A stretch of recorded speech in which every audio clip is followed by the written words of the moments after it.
uniform. And he got him. He slams his bat in disgust. And there's your breaking ball goodbye. Strikeout number 12 to match a career high. Got him. Ends it with a strikeout.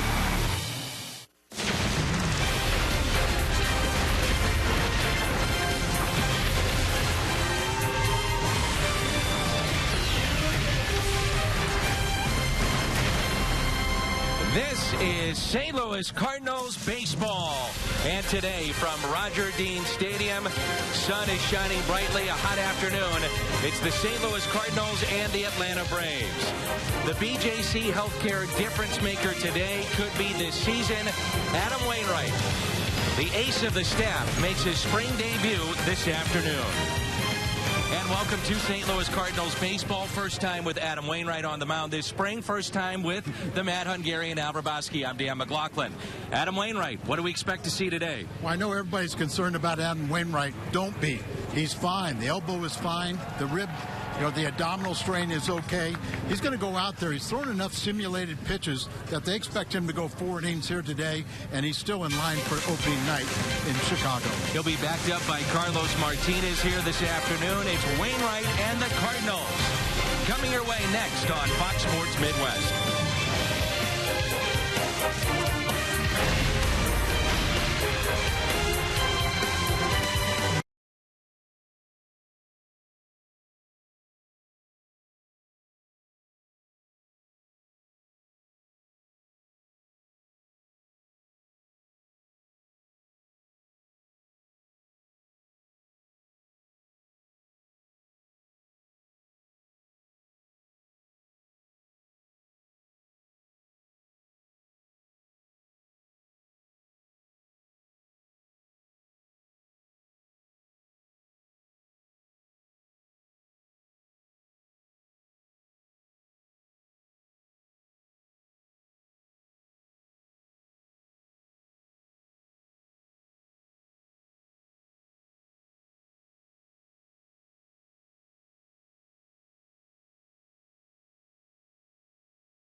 Ball on Fox Sports Midwest is brought to you by Budweiser. Designated driver and enjoy the great times. By Mid-American Chevy Dealers. Come in and visit and make your move to Chevrolet today. And by Menards. Save big money at Menards on all your home improvement needs. Sold out, packed house here at Roger Dean Stadium in Jupiter, Florida. And the spring debut for the Cardinals ace, Adam Wainwright. The switch hitting Eric Young at the plate, and we're underway with the ball. Eric Young, a speedster, a former stolen base champion in the National League with the New York Mets. He's been with Colorado and now with the Atlanta Braves. 1 ball and 1 strike. He came to Atlanta as a non-roster player, and it looks like he's going to be the opening day center fielder. Dealing with some of the injuries, like a Nick Markakis coming off of surgery, signed a 4-year deal coming over from the Baltimore Orioles. They traded away Jason Hayward to St. Louis, so an opportunity here for Eric Young. And B.J. Upton, who was projected to be their everyday center fielder, who's just been horrible, but he's hurt and will miss at least the month of April. But he has 3 years and $45 million left, and they may release him. 1 ball, 2 strikes on Young. As a matter of fact, John Hart, who now is overseeing baseball operations, and they cleaned house in their front office, but he came out and said he does not have a job this year. He has to earn it. Swung on and missed, and the first man that he sees in spring of 2015. It's a strikeout for Adam Wainwright.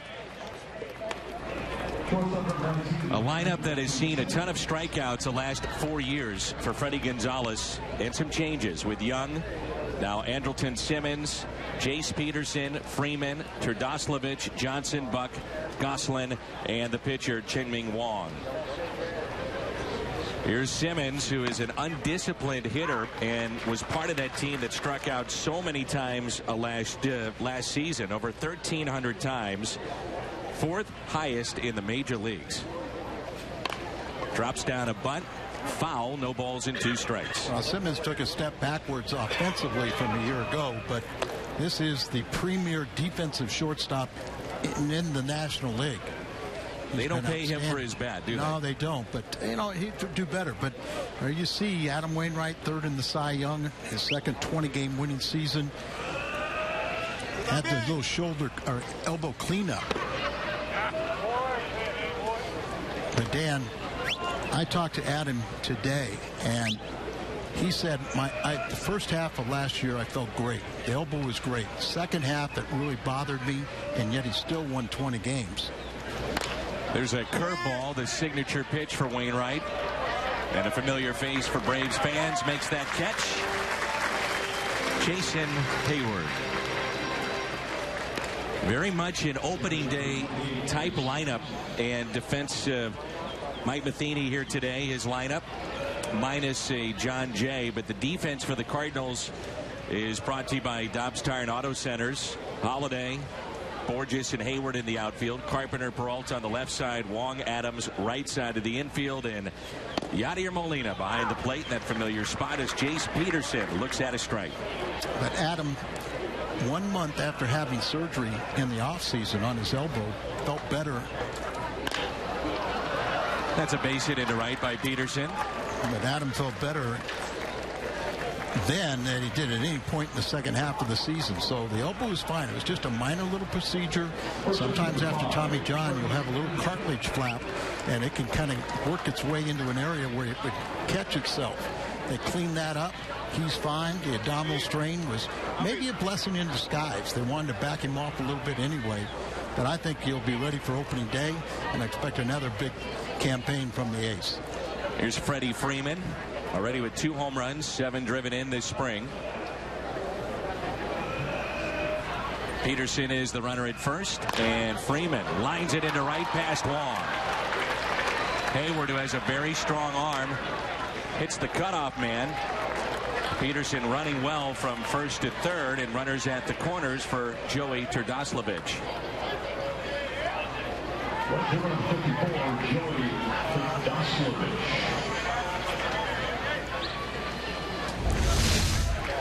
Two-time Gold Glove winner out in right field, Jason Hayward. Talked to Terry Pendleton about the former Atlanta Braves. You can see he comes up throwing. They love his defense. They love just his entire attitude and how well he's fit in with the core players in the Cardinals locker room. Turdoslavich is a switch hitter. Fights it off, little bloop into right. Hayward is there and makes the catch.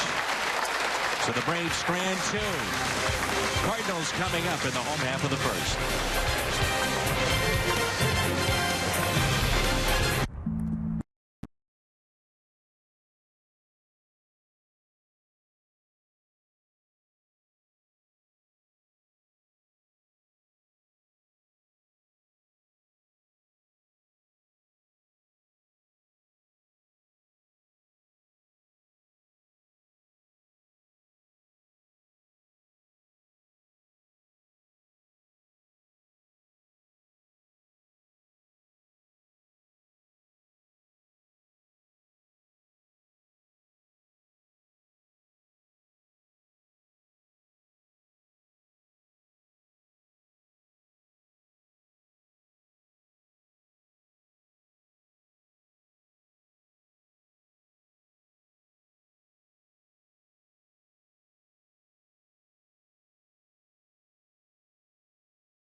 Back at Roger Dean Stadium in Jupiter, Florida.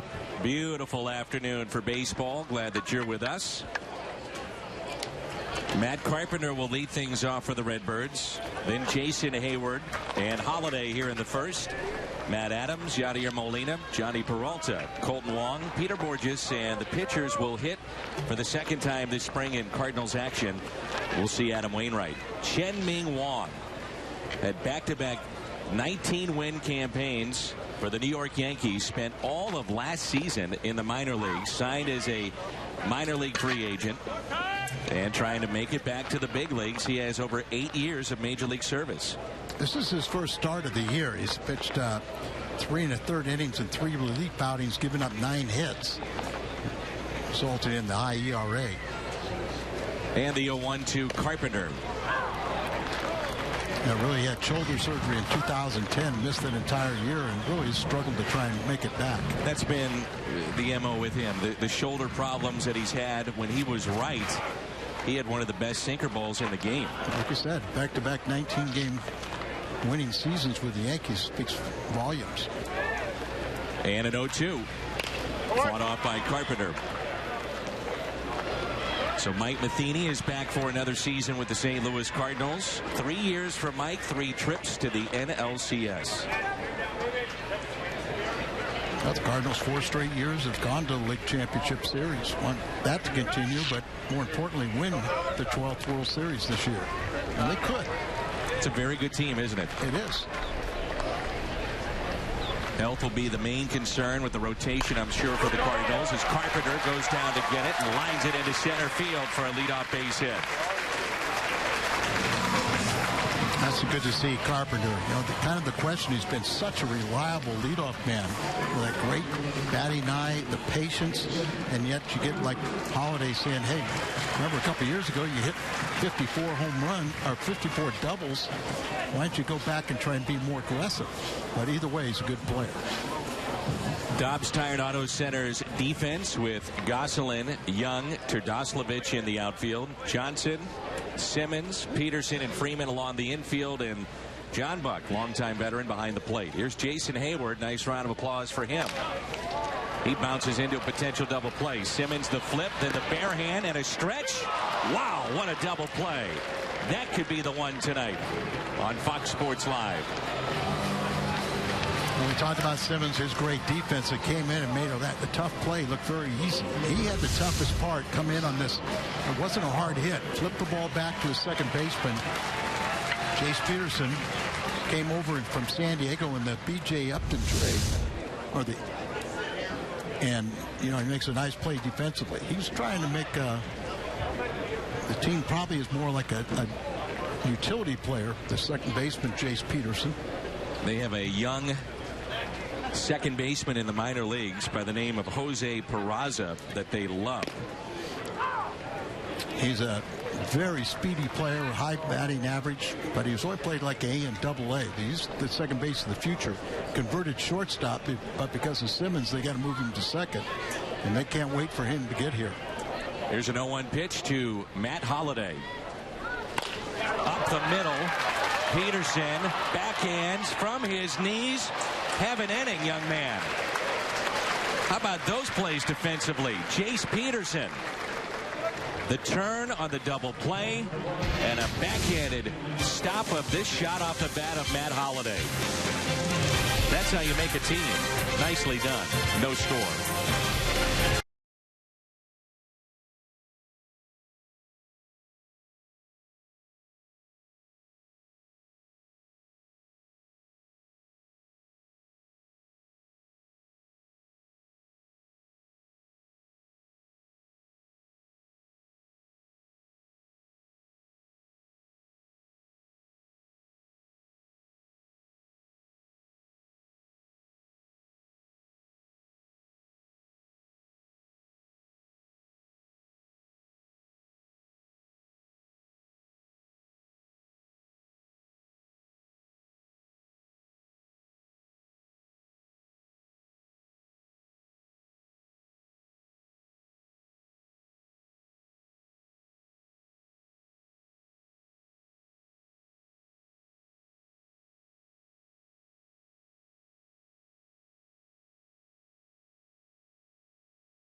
In his first inning, a couple of base hits, no runs allowed. The defense, the story of the bottom half of the Atlanta Braves. It'll be Chris Johnson, John Buck, and Phil Gosselin for Atlanta here in the top of the second. Wainwright turns 34 on August 30th. And John Sherholtz, who was the architect of the great run of the Atlanta Braves, all those championships, division titles that they had in a row, this is one that got away. The trade of Adam Wainwright to St. Louis, which has turned out to be one of the remarkable deals in franchise history. Wainwright, Jason Marquis, Ray King in exchange for J.D. Drew and Eli Marrero. You know, I remember talking to John Sherholtz when that trade was made. Slowly hit. Here's Peralta with just enough time to make that play. And I said, that looks like it's going to be a good deal for both clubs. And he said, well, it will be if we can sign J.D. Drew. And it turned out to be such a lopsided deal. But most of the time when you're trying to make a deal, you want both sides to benefit. Try and get missing pieces that help both sides, and you know, then you're free to go trade with that partner again. But when you steal something from them, and nobody could have predicted. I mean, they knew Adam Wainwright was going to be good, but I don't think they expected him to be this good. And we got a lot of mileage out of Jason Marquis and Ray King. Jason Marquis is in the rotation right now. Opening day for the Cincinnati Reds. I know. I mean, can you explain what they did in the wintertime? No. And they may lose Johnny Cueto after this year. He's a free agent to be. Here's John Buck, 1 ball and 1 strike. Matt Adams is way off the line at first base, so he'll have to hustle back with a ground ball and get back in time. I mean, that's as far as you'll see him play off the line. They got a couple veteran catchers for the Braves. John Buck and a guy named A.J. Przinsky. Did you see what happened with him and Joe West the other night? No. It is it's great video. If you go back and find it, you should. Joe West ejected A.J. from a game. A.J. was catching, and it wasn't when he was at the plate. And as A.J. would do, as Wainwright can't get to that, barehanded by Carpenter, no play. So an infield hit for John Buck. So as A.J. would do, as we saw in his brief time in St. Louis, professionally, in my opinion, he keeps the mask on, but would stand up and talk to the umpire, would not turn around. He'd still be facing the pitcher. And Joe West, and you can see them kind of going back and forth, and Joe West in the microphones, because it's a spring training game, picked it up. It's not a big crowd, and it was a night game, and all he said was he called time, and he took 1 step away from Przinsky, and Joe West said, "Freddie, you need a new catcher." And that's how he ejected him. There was no motion of him being thrown out. There was no in-your-face confrontation. It just, Freddie Gonzalez, you need a new catcher. And that was it. AJ just walked off. Knowing both of those parties, it might have been planned the inning before. I'm tired. I don't like the way this game's going. Yep. Get me out of here.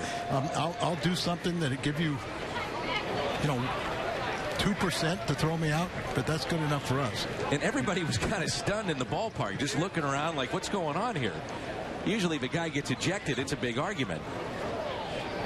Here's a 1-0 to Phil Gosselin, and a strike, 1 ball, 1 strike. And they got the veterans, Buck and A.J. Przinsky, to back up the youngster, Christian Betancourt. He's going to be their catcher. Maybe not offensively, he's going to do the best job, but defensively they rave about his abilities, particularly his throwing arm. And they traded away the 22 home runs of Evan Gattis, who could also catch and play the outfield. He's now in the American League. Don't you think that's a great signing by Houston? Gattis? I do, yes. I mean, you put him in that ballpark. Agreed. No telling, but where he can play him. The Braves were going to play him in left field before he was traded away. Wainwright would love the double play ball. He does get the ground ball. They started the runner. No chance there to get the lead man. And Gosselin is out at first. So they start the runner, and that pays off.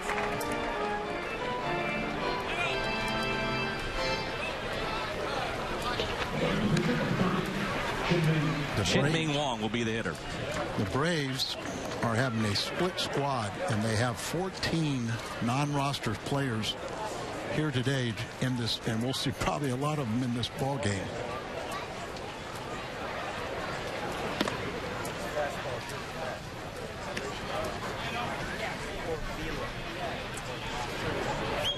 Wang pitched for Chinese Taipei in the Summer Olympic Games in Athens in 2004. He is from Taiwan.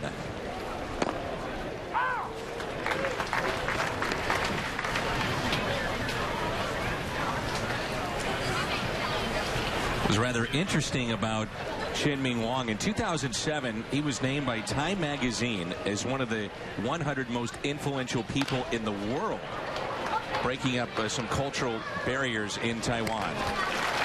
He grounds out slowly to Colton Wong. Big Matt Adams leads it off when we come back. No score on Fox Sports Midwest.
Freeman there, he's got both hands taped and wrapped up. You can't see it in the glove, but he's been dealing with blood blisters on both hands, and it's commonplace apparently with some of the hitters in spring training because they hit so much and maybe haven't done that much in the off season, even though most guys do, but they amp it up obviously in spring training, and that's what he's dealing with right now. You hear about a lot of pitchers with blisters on their pitching hand, the tip of their fingers, but the same thing happens with your position players. They'll get bone bruises or they'll get blisters, and you just got to work those hands back into shape.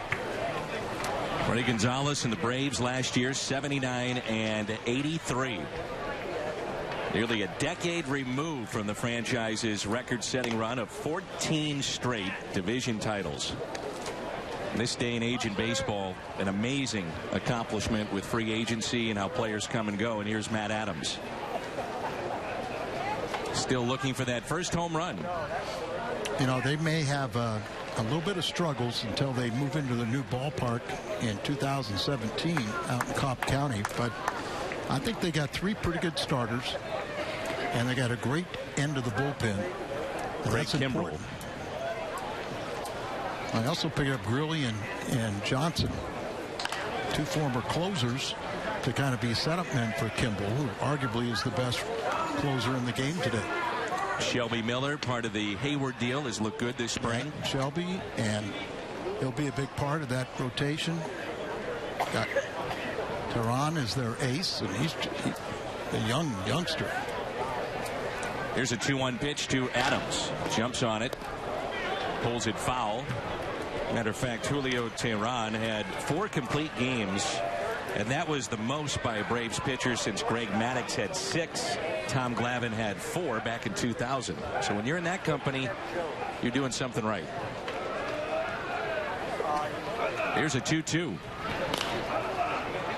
But isn't that a far cry from the elite pitchers back in the 70s that would have 28 complete games? You get your Gibsons, you get your Seavers, guys like that pitch 350 innings. But we talk about 4 and 6 and we rave about it. The 2-2 to Matt Adams, leading off here in the second, takes a pitch inside. Find it interesting that the Braves are playing Adams for the most part straight up here. He has seen a ton of shifts throughout spring. And a big gap in right center.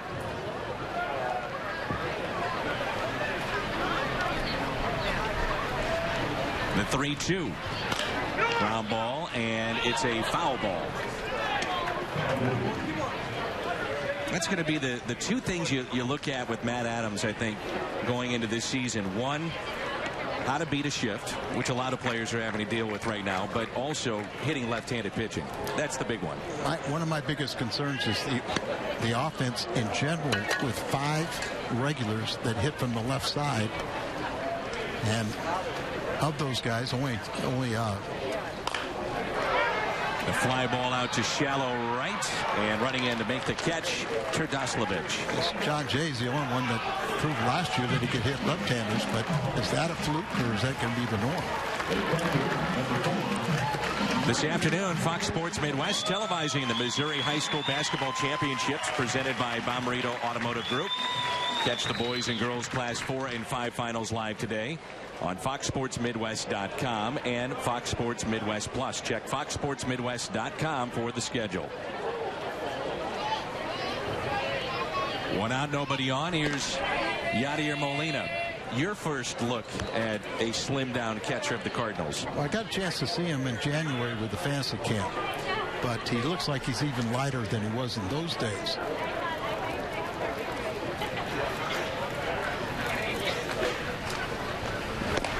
The question is, has he lost too much weight? Now, you can understand he lost the weight for very valid and good reasons. One, he wants to take pressure off those knees. He's getting older. It'd be a lot more beneficial to him. I will say this, Dan.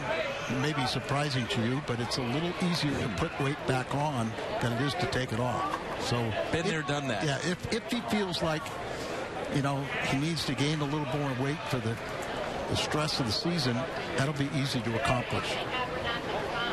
Here's a 2-1 pitch to Yadier Molina. And he hits a fly ball out to deep right field. Terdoslavich back in, makes the catch. How about the defense being shown by the Braves so far in this game? Outstanding. Well, that's one thing they can do. They can play a pretty good defense. I remember when Hayward was out there in right field, he was going to do it. You mentioned earlier, Terdoslavich is playing right, but that's going to be Markakis' job. And, he signed a 4-year, $44 million contract. He's coming off a neck surgery. They do expect him, or at least before spring training, expect him to be ready for the regular season, but he hasn't played yet. Here's Peralta. Started to swing the bat much better 4 or 5 games ago. Average now this spring at .250, 1 home run and 1 RBI. 21 home runs a year ago, all-time record for Cardinal shortstops in a single year. I think he was the best offensive shortstop in the National League last year, and I think we were all pleasantly surprised with how he performed defensively. We don't question it now, do we? Not at all. Here's a 2-0. 2 balls and 1 strike. He was the first Cardinals shortstop to lead the team in home runs since all the way back in 1899. Bobby Wallace was the shortstop then and led the club in homers. Saw him, but I never played with him. Fangraphs had a real nice write-up on Bobby Wallace, and his numbers did, I think, compute into today's day and age with sabermetrics.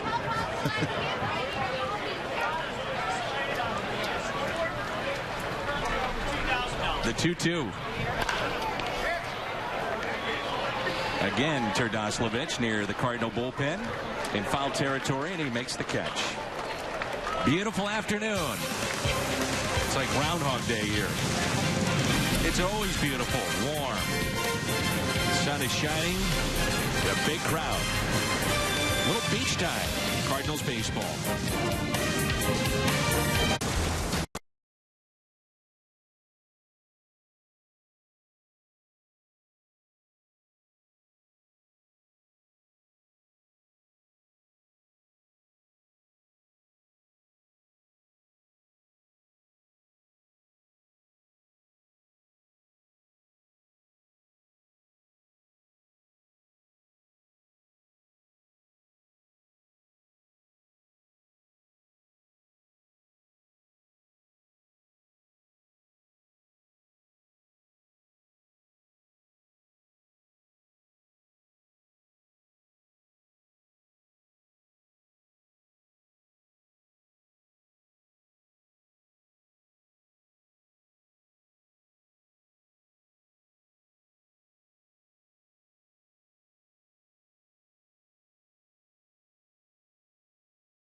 Cardinals baseball is back in 2015 with MLB.com at bat on your smartphone or tablet. Stay connected with live radio broadcasts, stats, breaking news, and more. Download MLB.com at bat, the #1 app for live baseball.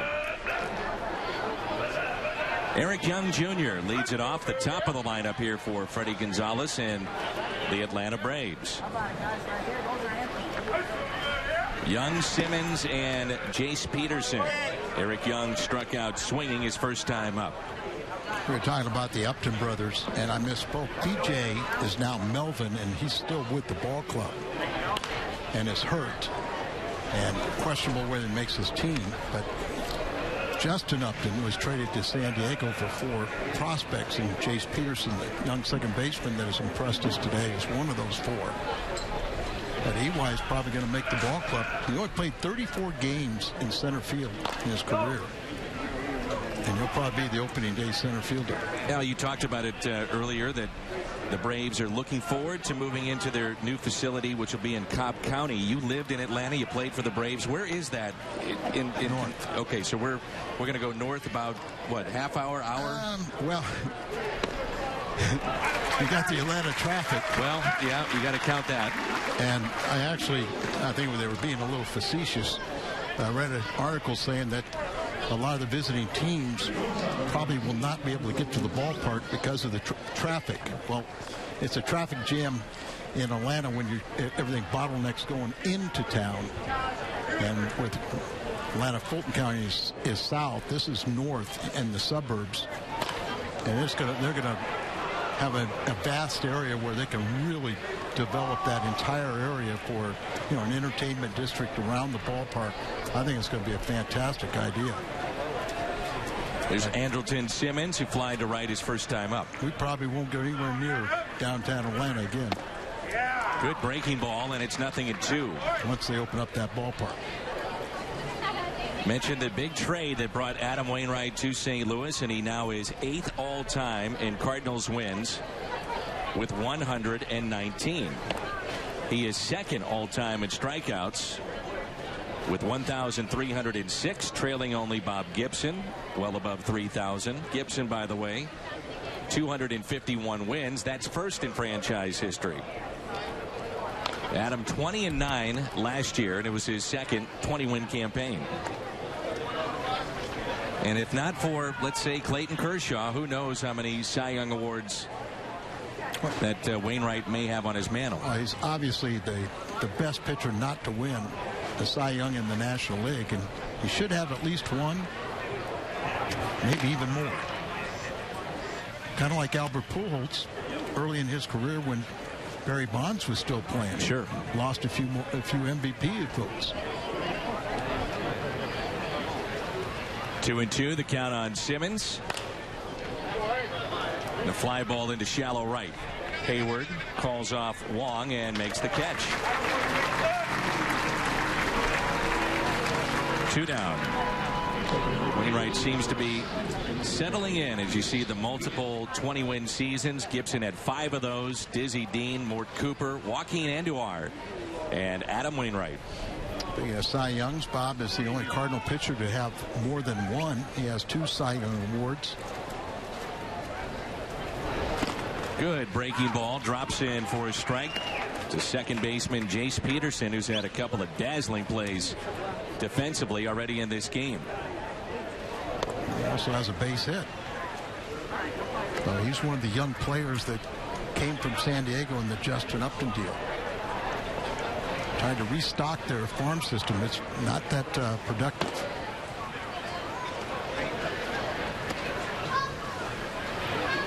It's interesting. You mentioned how the front office was kind of shifted. And a base hit. Peterson is 2 for 2. General manager Frank Wren and also Bruce Mano, his assistant, were both fired. But Freddie Gonzalez, the field manager, keeps his job. And apparently, Frank Wren was very reluctant to utilize 2 great baseball men, and John Sherholtz and also Bobby Cox. But they have, Sherholtz is the president of the ball club overall, and now John Hart is president of baseball operations. But Bobby Cox didn't have anything. Now they're back in the fold and trying to help out the Braves getting back into winning tradition. Why would you not utilize those resources? John Hart was named the interim president of baseball operations, and then he accepted the job full-time. John Hart was the general manager that oversaw the revamping of the Cleveland organization and got them back to prominence. John was working at MLB Network.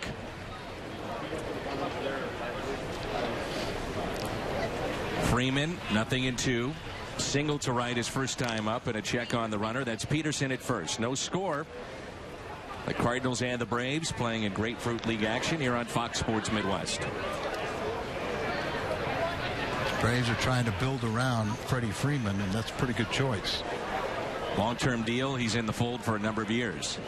And a swing and a miss on that signature breaking ball of Adam Wainwright. Strikes out 2 in the inning. 3 so far today. 12-6. You bet.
Roger Dean Stadium, spring training home to both the Miami Marlins and the St. Louis Cardinals. They share this facility. We're talking about John Sherholtz. Well, he is the chairman of the Pace of Play Replay Committee. And there's the clock. And we've been talking about this throughout spring as the Cardinals have Colton Wong leading things off. For local TV, the break time is 2 minutes and 25 seconds. If you're on a national game, it's 2 minutes and 45 seconds. The pitchers have to throw their final warm-up toss before 30 seconds remaining on that clock, which here at the ballpark is situated below the main scoreboard at Roger Dean as Wong grounds out to first. The batter must be in the box from 20 to 5 seconds left. So they're trying to shave off any kind of extra time that they can and speed up the game if they can. Well, it's interesting, Dan, you know, where I was accused of probably the only guy that really knew about the 20-second clock. You know, with no batter or no runners on base, you have 20 seconds to deliver a pitch. The average of Major League guys now is about 24 seconds in between. But there was no time limit with men on base, and that's when guys take more time. But 20 seconds is a long time. I did all my stuff and still got back inside 20 seconds. Here's Peter Borges hitting .080. It's been a tough spring. Now, he did homer the last game here, as Peter told us after the game that his wife, who was 8.5 months pregnant, told him, you need to just start relaxing. So what we're going to do, and he was looking at his stance and holding his hands differently in the mirror. We're going to the beach, and you're not going to talk about baseball. There's no mirrors. You can't look at your stance, and the next day he hits a home run. So I guess the lesson learned is, Al, if we have a bad game, let's go to the beach. You in or out? I'm in. I'm in too. That's what he needs to do, is go the other way. We'd like to see him spray the ball a little bit. Line drives. Home runs are nice, but with his speed, if he could spray the ball, he could be a dangerous at bat. Well, you know, he's a slow learner. Now, I said, Peter, you got married in the offseason. He says, yeah. He was engaged. I mean, he started dating his wife 11 years ago.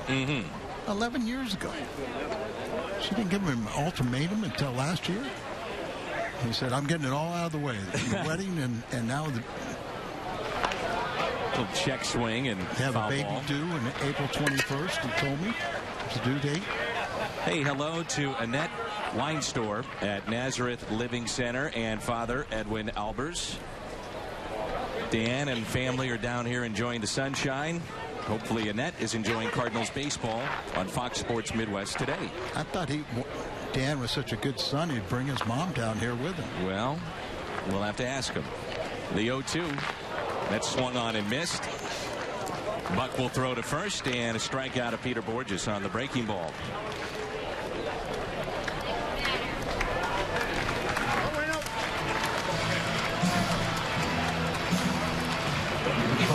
I found it interesting that the Cardinals are allowing Wainwright to hit. You know, the managers many times will get together in these spring training games and say, what do you want to do? You got a guy that needs extra ABs, we can DH. Do you want your pitcher to hit? And with dealing with an abdominal strain, I'm not sure swinging a bat would be the best thing for him, but regardless, he pops it into shallow right, and the catch is made. Friend Elmer turns 38 today. Helps us back home at Busch Stadium, helping us here at Roger Dean. Happy birthday, Elmer. No score after 3.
This copyrighted telecast is presented by authority of the St. Louis Cardinals and may not be reproduced or retransmitted in any form.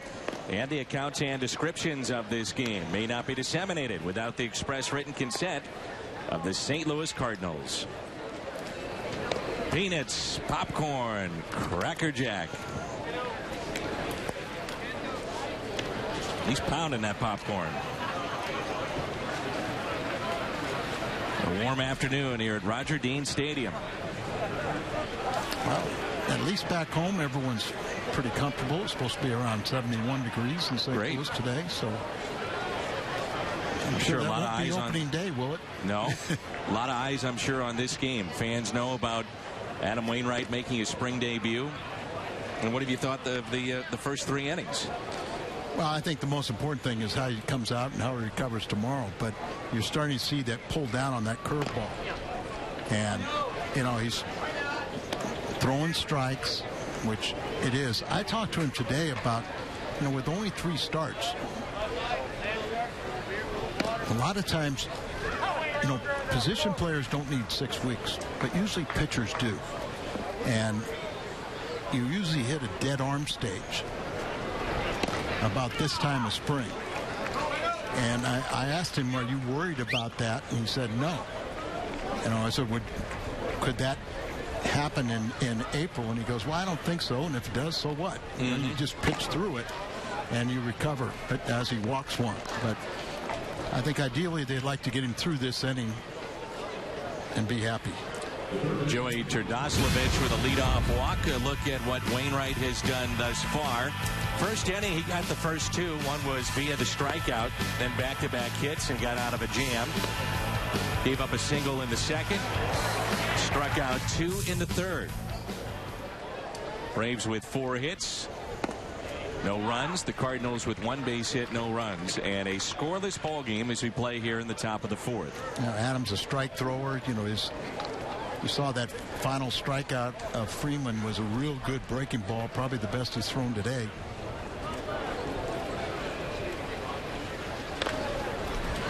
Chris Johnson is at the plate, who's so good against left-handed pitching last year.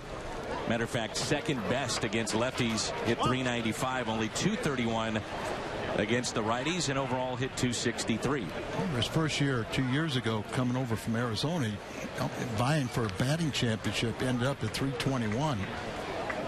They're trying to figure out, is he the hitter of 2001 at .321 or last year at .263? And some people think he's probably the .263. Cardinals with a reliever up. It is not Carlos Martinez. That's Matt Belisle. So what you may see in this inning is that Belisle would finish it up and then let Martinez get loose and ready to go for the 5th. Exactly. And that would be my design. You know, they kind of told Carlos, hey, you just do what you need to do. Warm up as you prepare for this as if you were just starting the 5th inning. Here's a 2-2 pitch to Johnson. Lifted in the air out to shallow right. There's Hayward. And he makes the catch.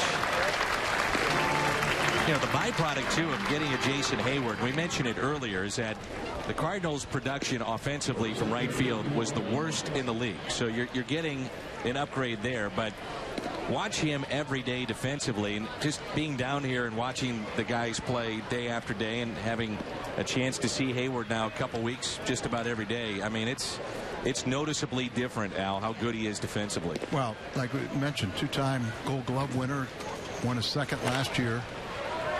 And I talked to Terry Pendleton about it. And Terry called him up after the trade. Or he texted him first and said, look, I know your phone is blowing up, but give me a call when you have some time. Terry told me, he said, I thought you were going to be an Atlanta Brave for your entire career, but you could not go to a better place than St. Louis. And talked to Jason a little bit. He has fit in so well. He feels so comfortable here. He likes the leadership group. He likes the structure. And I think he's going to, you know, have a big year. Hopefully we can convince him to sign a long-term contract with the Cardinals. But the Cardinals are in pretty good shape with Piscotty and Grichuk, guys like that, if he does play just 1 year. And probably get that good compensation pick also. But I know their attempt is to sign him long-term. And I think the idea would be similar to what happened with Mark McGwire and Jim Edmonds and some of the others. Holiday, they get to St. Louis. They take in the atmosphere. The fans are a big part of it in the home games and the way that baseball is treated in a baseball town, and they fall in love with it. Ooh, Wainwright does not get the call, and it's 2-2. But it takes 2 to tango, so we'll see. The amazing thing, though, about Jason Hayward, he's 25 and hitting free agency. Exactly. I mean, if he wanted to sign a 5-year deal and then hit the market again at age 30, 31, he could do it again in the prime of his career.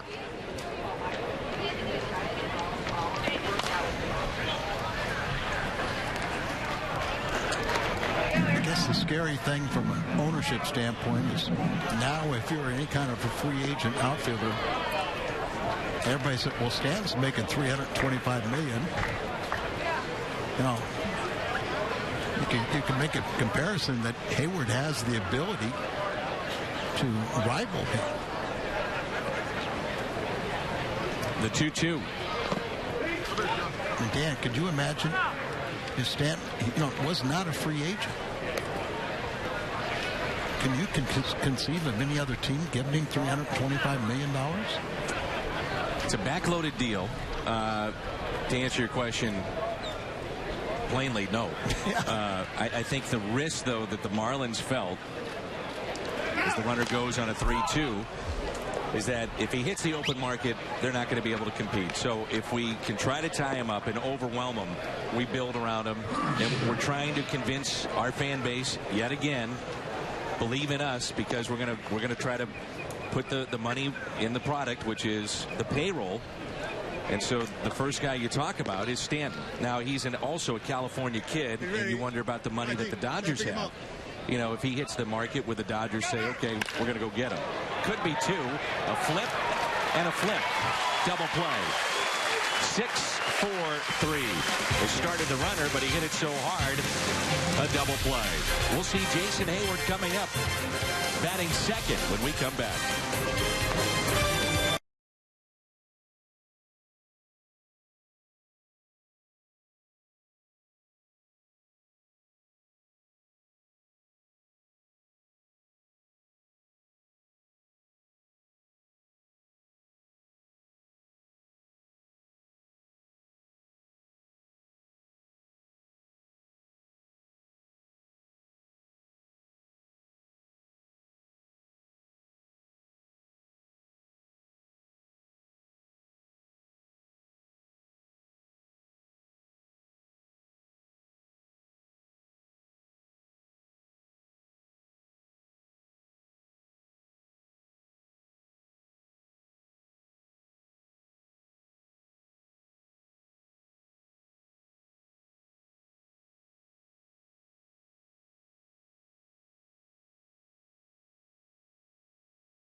Nationals, they get Max Scherzer and have an unbelievable staff on paper. We will see them here at Roger Dean Stadium. That'll be noon. Our next telecast Wednesday against the Nationals. Adam Wainwright, his afternoon is through, and Belisle continues to throw in the pen along with Carlos Martinez. Top of the lineup, Matt Carpenter leads it off for St. Louis. I think we're exactly right with Belisle. You know, he was going to try and finish that inning. But the best news is Adam got that big pitch, got the double play ball, and didn't need relief work. So Belisle just getting his work in on the side. And then Martinez probably is slated to go at least 4 innings himself. Matt Carpenter singled to center. First time up, back in the first. Chien-Ming Wang is the starter today for the Atlanta Braves. He's given up just one hit.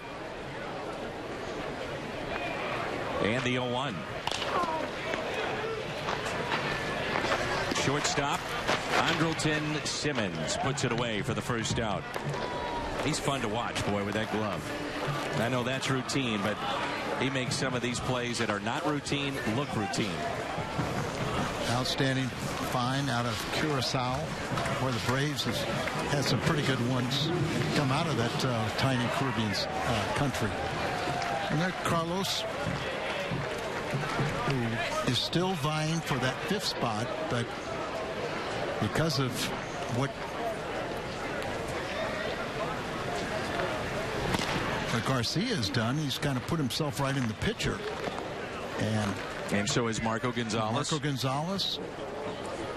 It's good to have competition. Oh, brings out the best in you. And I'm sure we're going to talk an awful lot about Carlos. 1-0 pitch to Hayward.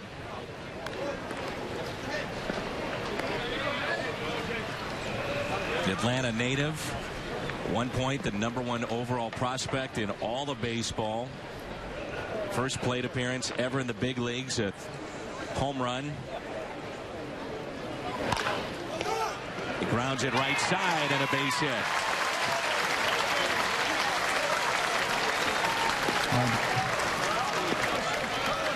Jason, who a couple years ago had as many as 27 home runs, last year in the leadoff spot, and everybody's a little bit concerned that all of his base hits this spring have all been singles. I'd like to have him do some damage in that 2-hole and kind of get himself back to really being a dangerous hitter. Altered his thinking a little bit in the trying to get the high on base percentage as a leadoff hitter, but I think the Cardinals would like him to attack the ball and get some long ball threat. Now it's Holiday with Hayward, the runner, at first, as he was just standing next to his best friend, and that's Freddie Freeman. Those two are having a laugh. Now Hayward is a threat to steal. Double play ball, 6-4-3. Double play. That's what Chien-Ming Wang can do. Ground ball after ground ball when he's right. And already the Braves have turned 2 double plays. We head to the 5th, and there's no score. Last year.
Martinez takes over for Adam Wainwright, and a strike.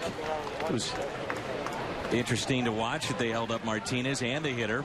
Or Chevy called to the bullpen as Martinez was ready to go, and they still had to wait about 25-30 seconds according to the clock, and they stuck to it. So they're just standing there looking at each other as Carlos got ready in a hurry. Boy, that's nasty right there. A little tight breaking ball. Started on the outside part of the plate and breaks off the plate.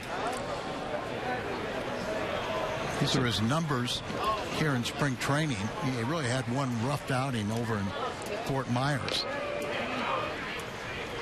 1-2 the count on Phil Gosselin. Chin-Ming Wong on deck, and then Eric Young. Dan, I think we're probably in separate camps. And, no, I think Martinez is better suited to be a weapon out of the bullpen. And I know you like him as a starter. I like them both. Exactly. You know, he's on the team some days. Yeah. Although I thought last year, in watching him in spring, that he had earned the right to be the 5th starter. But there was a need in the back end of the bullpen, and they wanted to get Joe Kelly at least a shot at the rotation. And so it made sense. And now he comes in, and they're saying, all right, you're penciled in as the number 5. And yet he's probably hearing a lot about the competition and seeing the numbers, too. How do you not? I don't know, Al. I think you get a little worried in terms of the mental aspect of a young player. What happens when he says this is really what he'd like to do is long. Lines out to right. And there's 2 down. All-inclusive tickets. Great way to come to the ballpark. UMB Champions Club, Bank of America Club, Legends Club, and more. All-inclusive. You get food and drinks, plus a great view of the game. Get yours today at Cardinals.com. I think everything is okay with his psyche. You see him wearing 18 as a tribute to his good friend Oscar Taveras. They feel that he really matured with the death of Oscar, and I think he and Mike Matheny have really forged a great relationship. And I think now that Mike has, with his communicative skills and the fact that he speaks fluent Spanish too, that he can get his point across and make Martinez know that whether he's in the rotation or in the bullpen, you know, that I'm your guy. I'm backing you 100%. It's going to come at some point. A year ago, you had a need. You needed him as a setup guy. This year, with Walden, we got in the Hayward trade, and Bilal, you got 2 veteran guys that can do the 7th and 8th inning to set up. And so that's what created the opening. Quick first inning for Carlos Martinez and Sharp as Eric Young grounds out. Cardinals have Adams, Molina, Peralta coming up. We're midway through 5, and there's no score.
2015 promotional schedule features 7 bobblehead giveaway dates. That includes Molina, Carpenter, Ozzie, Brock, and a guy named Rabaski. Get your tickets through one of the 5 or 10 game promotional packs or as a single game ticket. On sale now at Cardinals.com. Al's bobblehead is coming up on Friday, July 24th, when these Atlanta Braves will be in town. And a base hit for Adams into right. And that's how we start the home half of the 5th. I'm assuming, and I mean this as a serious question, that you have seen the prototype of your bobblehead? It's top secret, but yes. Okay. Is it anything like the one that we currently give to the players for the Hungo Award? No. It's a different one. It's a modern version. Okay. I've lost a lot of weight. Oh, good. Looking forward to it. I'm very pleased with it. Very Great. pleased with it. You would not believe. And June is given the okay. Well, that's the main thing. If your wife says it's okay, then all is right with the world. Runner goes, hit and run, maybe to try to get Yachty going. Cardinals have already hit into 2 double plays. You got a ground ball specialist on the mound. It's a little unorthodox, but you do have a great, hit and run type hitter in Yachty or Molina. And as you said, a lot of times, you do. If the guy's struggling a little bit, and Molina's picked up a pace a little bit, but you can send that runner and try to take the responsibility away by forcing him to swing. It's hitting 261 in spring training. And that pitch is hit high in the air, out to left. Phil Gosselin shielding from the sun over to make the catch. And Adams back to the bag at first. Dan, as you see Matt Adams there, and we know we've had a little trouble. We talked about how some of the Cardinal left-handed batters have struggled in Adams against left-handed pitching. I was talking to Oquendo during the fantasy camp about a way to keep Yachty's bat in the lineup and playing him at first base. I know where you're going with this. Yep. But, he almost he kind of said no because he's so valuable behind the plate and what he does with the pitching staff. Sure.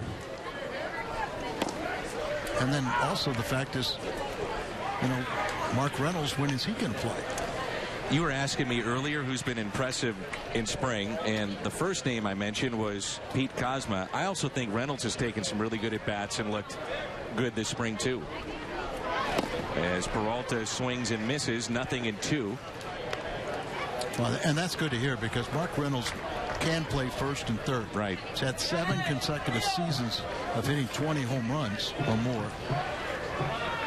But, he's been pretty much an everyday player.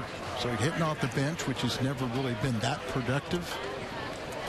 But he wants a ring. So he was willing to come here to St. Louis for that opportunity to, get the championship, get the ring. It's about as close as you'll see an on-deck man in the game. As Colton Wong is very close and in your picture there with Peralta at the plate. The 1-2. To finish the thought on Yachty, if you look at the numbers last year when he's behind home plate, collectively with the pitching staff, the ERA is just over 3. And when he's not, and it's not a shot at Tony Cruz or A.J. Pierzynski, it's a comfort level that they have with Molina, but it's much different. It's drastic. And I think that furthers the point that Oquendo was making to you. And it also furthers the point as to why Yachty or Molina has lost all that weight, so he can have the ability to be behind that plate more and more. And he doesn't like it when he's out of the lineup, but at times, it puts stress on his knees. That should help out that area too. 3-2 is taken for a ball. And the runners have advanced. Adams to second. Peralta at first. Activity, a right-hander getting loose in the pen for the Atlanta Braves. And the hitter will be Colton Wong. It's the first walk issued by Chien-Ming Wong. Remember, Wong's making his first start. Wong and Wong. Making Chien-Ming Wong making his first start, so he may be running out of gas. And Colton is loving this, not looking over my shoulder. I'm the second baseman, spring training. His hitch is 174. And he grounded out to first his first time up. Looks at a strike. Peter Borges is on deck. Colton had the great power numbers the second half, then 3 home runs in postseason. Including I want to think him about a line drive. And a ground ball that's hit to first. Freeman will take it. Steps on the bag. Runners advance to second and third.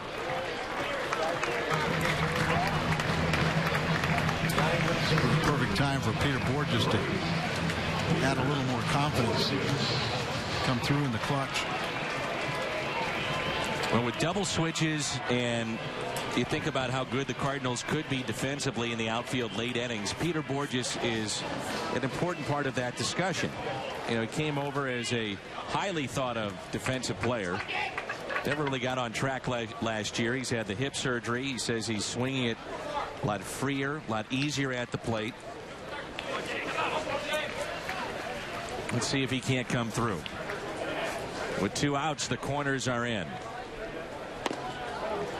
Peter struck out on a breaking ball, first time up, and the lone strikeout for the Braves right-hander. Inning started with a base hit to right by Adams. Molina flied out. Peralta walk. Wong grounded out, and the runners advanced to second and third.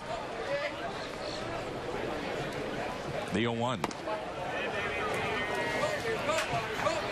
Yeah, Peter, at times it just seems like he takes so many fastball strikes, and Wong got him on a breaking ball the first time, and you could see that we saw it last spring with Peter's first in the National League, that all the American League pitchers gave him an abundance of breaking balls.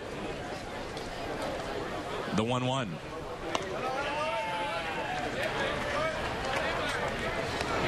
Well, if you're Peter Borges right now, 2 balls, 1 strike. You got a guy that's on the ropes, wearing down. It's a hitter's count. And a lot of times, the first thing that goes for a pitcher is his legs. And when your legs start getting tired, the ball gets elevated. So you can get a hanger.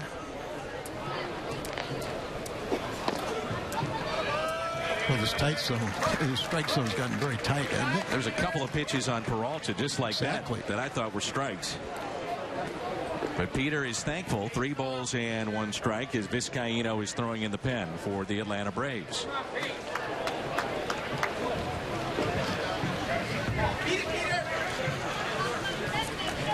The 3-1.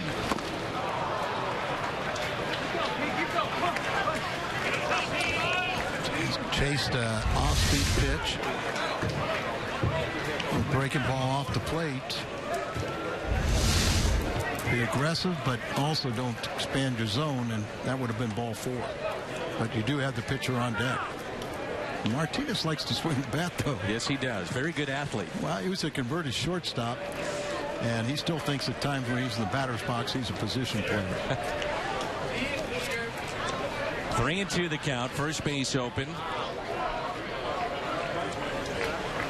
And Borges just got a piece. Right there is a very good example of what's happening, in my mind, to Peter Borges here this spring. Because the swing is freer and easier, it's almost like his timing is way ahead of where it was last year. So he hits it off the end of the bat. He's ahead of it. Yeah, and it seems that there are times, too, when it seems like his upper body and his lower body are not in sync. One is a little bit dragging, but he has the freedom to take that outside pitch to right. And he draws the walk. So the bases are loaded. And Freddie Gonzalez will go to the pen. And Vizcaíno will come on when we come back. Bases loaded. And Carlos Martinez will be the hitter.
Down at spring training at Roger Dean Stadium, the team store here. That's a busy place. They are lined up outside of that. When we make our way up to the booth, we have to pass that particular shop, and there are fans all over the place there. Our Chevy call to the pen. Oroides Vizcaíno wears number 38, right-hander, faces Carlos Martinez, and a chance to help his cause. Martinez on the first pitch taps it foul.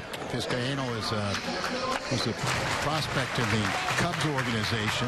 When he came to Atlanta, was very highly thought of, but missed a couple years with Tommy John surgery, and now trying to work his way back.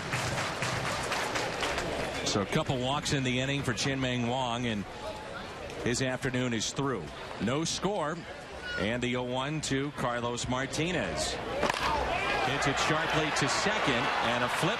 Simmons is there, and the threat is through. Redbirds strand the bases loaded, their first threat in this game to score.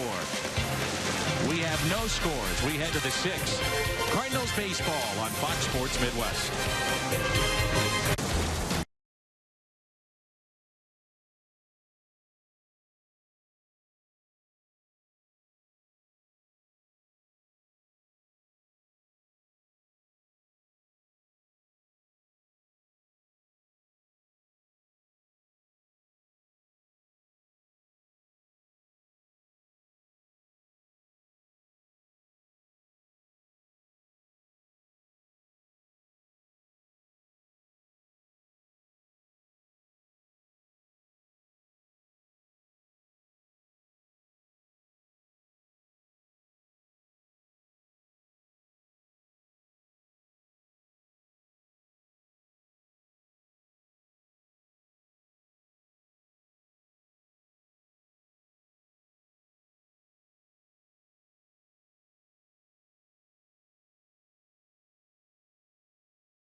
Great way to see a game at Busch Stadium is with a group of your friends and family. It's group tickets are on sale now in groups of 25 or more. Receive great incentives, including a discount of up to 50% off the gate price in most seating areas for most nights. For more details, visit cardinals.com/groups or call 314-345-9000. Ask for Justin Meyer. He heads up the group sales department. We've got a lot of the youth groups that come down and actually have a chance to play on the field after day games on the weekend. Neat way to take in a ball game at Busch Stadium this year. Very good first inning of work for Carlos Martinez. That's what he has to do. 3 up, 3 down in a very efficient fashion to go deeper into ball games if he's going to be an effective starter. I'll mention it earlier as Andrelton Simmons hits for the 3rd time. He is 0 for 2 with a pair of flyouts, but Taveras wearing the number 18 to honor Oscar Taveras. The Cardinals will wear a black OT patch that'll be added to the sleeve of the team's jerseys this year. An OT decal will be displayed at Busch Stadium as well. John Mozeliak and Mike Matheny went to the services held for Oscar Taveras once the accident had taken place, and the emotions of that town were just incredible. They talked about it was a situation, and some may have seen some of the video with Carlos here, just distraught and emotionally so upset. You can understand why. That was his dear friend and one of his best friends. The team will renovate a baseball field in Taveras' hometown in the Dominican. That'll be done through the Cardinals and Cardinals Care. But he meant so much to that hometown that I don't think all of us realized the impact that he had made there. We talked a little bit about the Cardinals feel that through that tragedy that Carlos Martinez really matured and part of the emotion you're talking about was he was so upset with Tavares's cousins, who allowed him to get in that condition, and then even worse, allowed him to drive, and the tragic accident that took the lives of not only Oscar but his girlfriend. And very sad. Yeah, I mean, very, very sad. 3-2 pitch. Simmons pops it up. Adams with room, and he makes the catch. Just enough room near the sheets, near the Cardinals bullpen, and there's one down. I think you have to love what you've seen here so far from Martinez. Pumping strikes, he's throwing hard. He's been on the clock here at mid-90s. Good breaking ball. 4 up and 4 down. And this is what you also want to see. You know, sure, he wants to make the start today, but with Adam coming back and Mike Matheny and Derek Lilliquist explaining, hey, you're going to piggyback, and they're going to do the same thing with Gonzalez, I think, tomorrow. So, you know, they're trying to say, hey, look, you're still very much in the running there. And Dan, what I've kind of mentioned before you, one of my big concerns is these young pitchers with the Cardinals, like Martinez. If he were to go into the rotation, you know, last season was his career high of 99 2/3 innings. Now, a lot of times you don't want to jump these guys up 50, 60 innings in 1 year. They're still young, tender arms. You know, Gonzalez last year threw the most. He had 129 innings. Garcia was 50 2/3 before he got hurt. Jace Peterson at the plate, just got a piece. He's 2 for 2 today. And you also think about being very careful with Michael Wacha. Yeah, Michael Wacha threw 109 innings last year. His career high was 13 when he threw just under 160. But by the way, you know, everybody going into spring training was concerned about Wacha. He's proved that he's healthy. And I talked to him on the Caravan, and he said, look, I've had a normal offseason. I do not anticipate any further problems with the stress reaction, and he's proven it. First strikeout of the afternoon for Carlos Martinez. And that's after Jace Peterson got 2 hits off of Adam Wainwright, as you see Wacha right there. But Wacha said, you know, I think that condition, their stress reaction, is a thing of the past. They were very conservative, very cautious with him, and it looks like it's paid off. Good matchup here with Freddie Freeman. And 2 outs, nobody on. Michael also was telling me the other day that he had reached out to Brandon McCarthy, who had a very similar situation, the oddity of the stress fracture in the shoulder. And his point was, I've had 6 months of basically not throwing, where McCarthy was a different deal. And they feel they have a pretty good handle on how to manage it, and they will be very careful with him, though, with those innings. And the Cardinals, if you look at the schedule in the first month, it isn't necessary to have a 5th starter. That's something to look at, too. 2 ways of looking at it. Like you said, if you got 4 real solid guys, which the Cardinals do have, then run them out there. But if you're wanting to monitor the innings for, say, a Wacha, even we've talked about with Wainwright, and Lockey's getting up there in age, I think you might be better off going with a 5-man rotation and spreading those innings out early. Martinez thought he had strike 3, and it's a walk, and the first base runner he's allowed. Watch how Martinez followed through. He thought he had a called 3rd strike. Right. Did he slip it just slightly, but you know, he kind of finishes off thinking he's got the strikeout. They've asked him to kind of temper his emotions, and that'll be it for Freeman. A pinch runner in for him, and now it's at the plate, Joey Turdoslavich.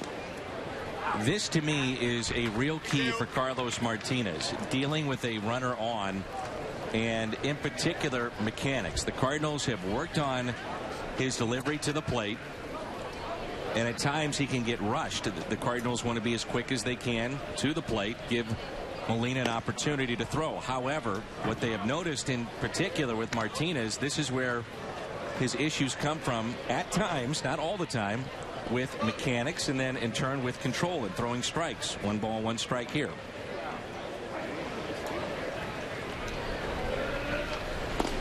You know, a lot of times, Dan, you get these young, very good arm, young pitchers in the minor leagues. They kind of breeze through. They give up very few hits, so they don't really learn about controlling the running game.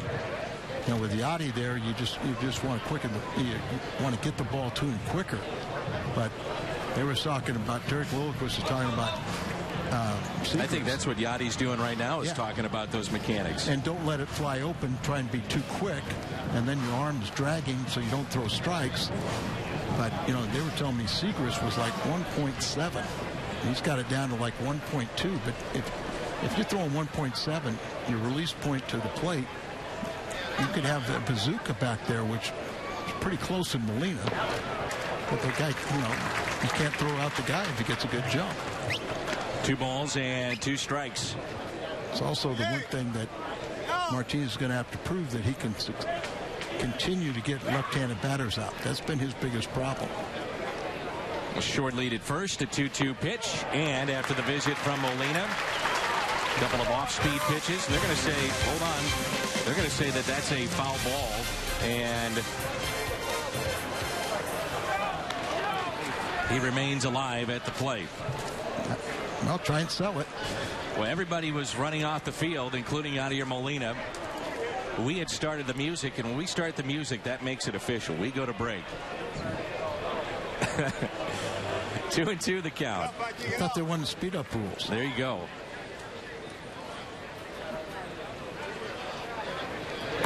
And Terdoslavich pounds it in the ground. Adams takes it himself and beats him to the bag. Midway through 6. No score.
Grapefruit League action from Roger Dean Stadium in Jupiter, Florida.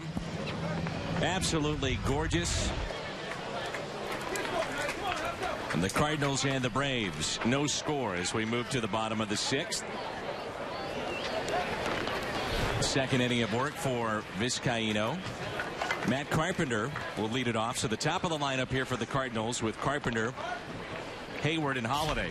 What could be their final action of the afternoon. Buck has moved to first base for the Atlanta Braves. Schulhuber is the new catcher.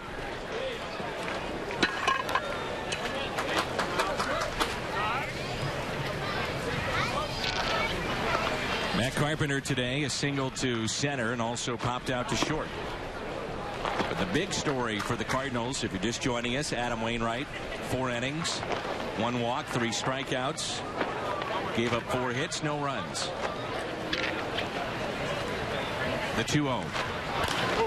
2 balls and 1 strike. So right now, if a batter wants to step out of the batter's box, he can after a foul ball. And Carpenter has done that. However, batters are forced to keep 1 foot in the box throughout their at-bats. After just a routine strike, let's say a called strike or a ball. That's one of the new rules this year. Some have adhered to that, others have not. And in spring training, it's been more about the umpires reminding the hitter, and Carpenter doing it right there, 1 foot in the box. But in regular season play, they will be fined. The 3-1 pitch. And Carpenter drives it into right center field. Thinking 2 out of the box. Throwing to second base, offline. He's diving in head first with a leadoff double.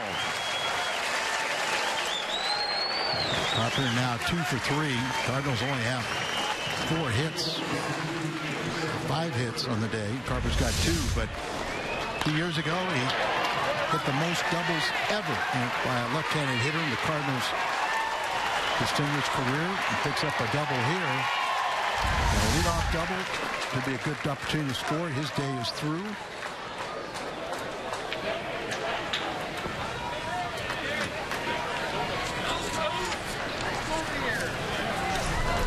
Rafael Ortega is the pinch runner for Carpenter, and now it's Jason Hayward. Takes a pitch up. Hayward is hit into a 6-4-3 double play and also single to right, and now this battery will go over the signs with a runner at second base.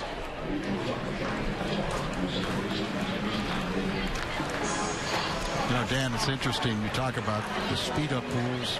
In the 70s, Mike Hargrove, America League, primarily with Cleveland, was called the human rain delay. Because after every pitch, he'd keep 1 foot in the batter's box, step out with the other, and adjust his batting stances.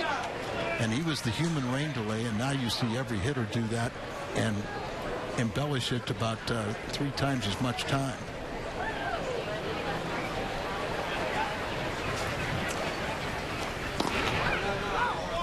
One and one. Well, you're Jason Hayward. You're the number 2 hitter in this lineup. It looks like that's where he'll be positioned this season. He has a job to either drive in that runner or move him over. I think the mindset is you want to have him just drive the ball at the very least. You know, you've got the responsibility. You've got to get him over to third, even if you make an out, a productive out. But they want him to do damage in that spot.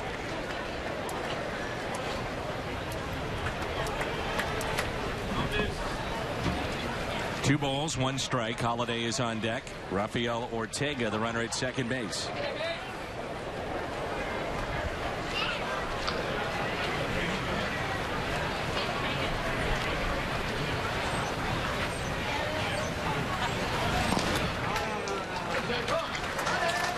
Now Vizcaíno is struggling to find the strike zone. No activity in either bullpen.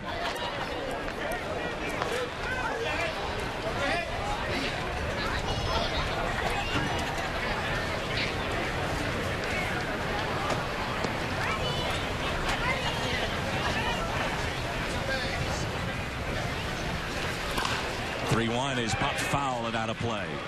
It'll be interesting, though, to see what kind of hitter over the 6 months Jason Hayward will be. No longer the leadoff man, and I think there's probably an approach for him as a leadoff man to think on base. Well, now he doesn't have to really worry about that. It's more about, you know, finding his comfort level in this lineup and with this new organization. And I think that's part of the problem. Is a year ago when he was asked to lead off for the Braves, he had changed his approach. And Billy Miller was telling me that he's been very receptive. They're really impressed. Runner goes on the 3-2, and this is hammered. Right field, hooking, and it is foul. Say that was in his wheelhouse. And that's the type of potential he shows. And as you mentioned, he's a year away from free agency, playing in the 6th big league season, and he's only 25 years of age.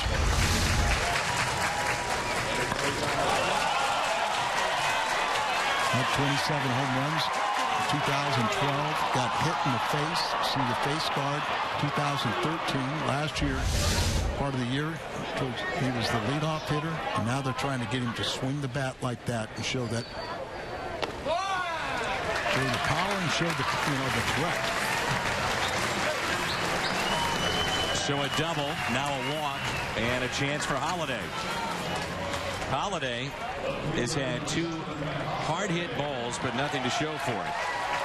Great play by Jace Peterson to rob him in the first, and then hit into a double play, 6-4-3 back in the 4th.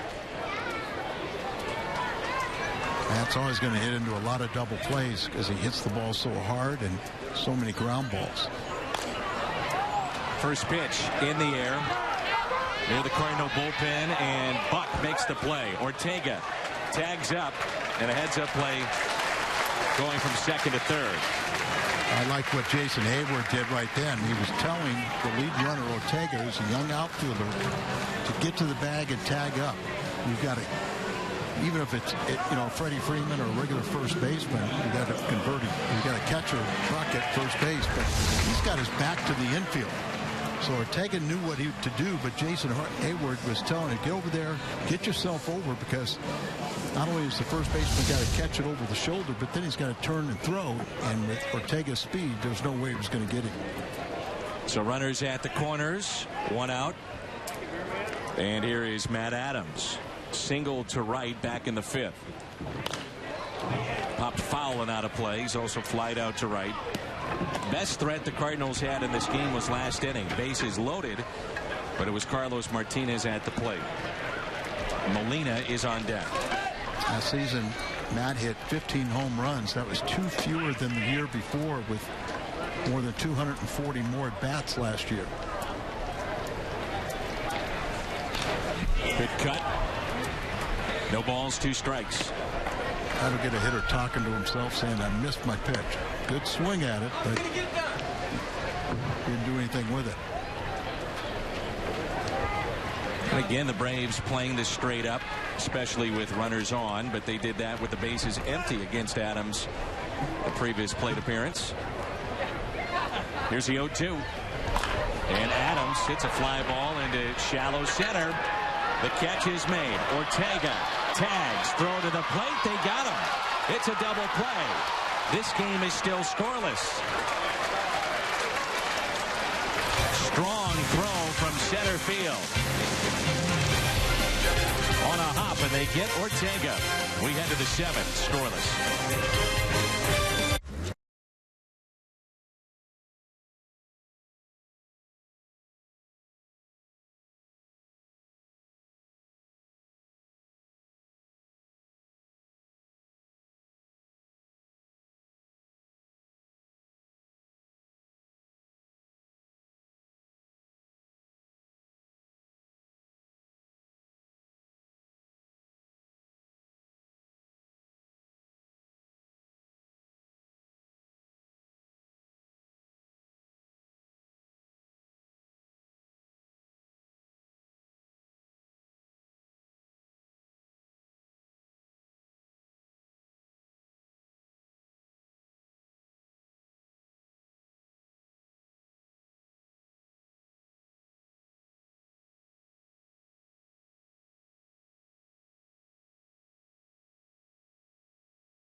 Top of the 7th rolls in. Carlos Martinez, his 3rd inning of work as he gets loosened up and ready to go. Take you back to the plate, and this will now be a reviewable play in Major League Baseball. But clearly, Ortega did not leave early, but the point being, we will have the technology to do that this year. You know, we really, at this point a year ago, we were worried about all the controversies with plays at home plate. They really didn't materialize that much. Not as much as we thought. Yeah, but when I look at that, it sure looks like he's blocking the plate before he's got the ball. And yet nobody says a word because he's, you know, good throw, we catch it, and he's going to be tagged out. Here is Joe Benson, outfielder.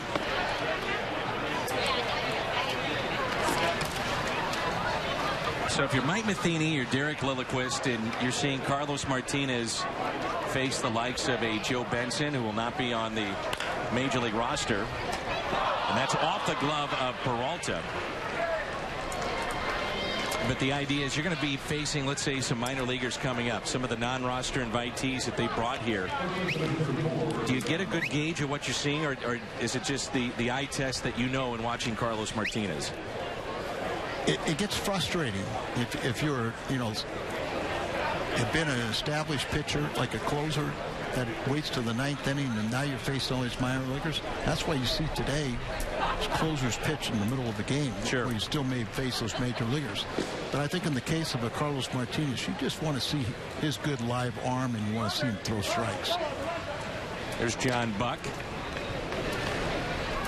It's actually, for a veteran pitcher, it's easier to face major league hitters than it is the minor league guys, because they're just mentally, they're sky high, they're facing a big leaguer, and you're going out there, oh, it's a minor league guy, and you don't give them the credit they deserve. Buck today has an infield hit and also grounded into a 6-4-3 double play. That was in the 4th. That ended the afternoon for Adam Wainwright. So Benson, Joe Benson, is the runner at first. We're scoreless here in the 7th. Right-hander loosening now for the Braves in their pen. 1 ball and 1 strike. You know who I think that is? Sugar Ray. That's Sugar Ray, baby. Sugar Ray Merriman getting loose. They only have 3 relievers. Up the middle and a base hit past the diving Colton Wong. And runners at first and second with nobody out.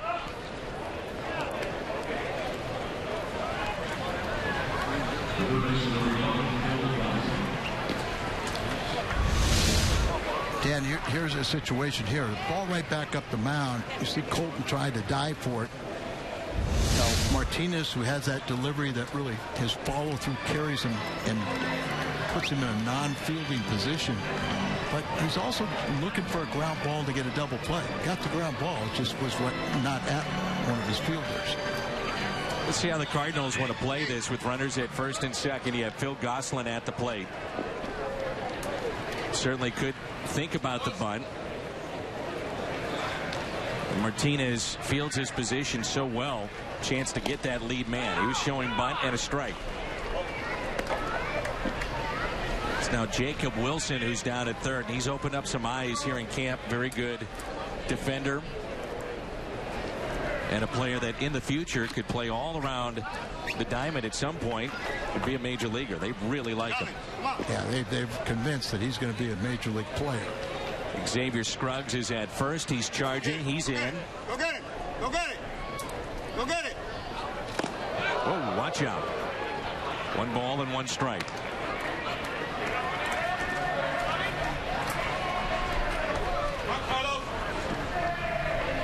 If you're a hard thrower like Martinez, I think sometimes, you know, you get in a bunting situation like this, you're doing the Cardinals and Martinez a favor. If he can elevate that fastball and get him to pop it up, and if he gets 2 strikes, he can look for the strikeout.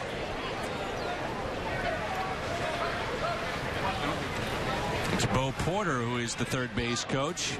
Saw him in the National League as a third base coach with the Washington Nationals, then was the manager of Houston before being let go.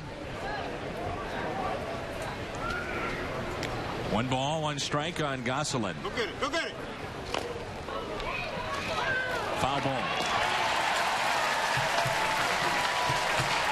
You can hear Oquendo's voice yelling at Scruggs to when to go charge aggressively, and talk about Yachty when he's behind the plate. Everything is aggressive with his cannon, trying to get that lead runner on a foul tip, foul bunt.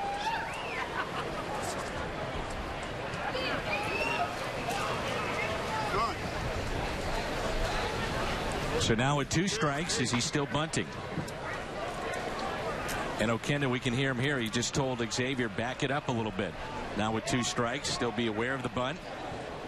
1 and 2, he's swinging and pops it foul. That's why you back up just a little bit, because you aren't unsure where the bunt's going to be there. Swinging away, but does it get called off? They're anticipating it's not going to be a bunting situation. They're going to let Gosselin swing.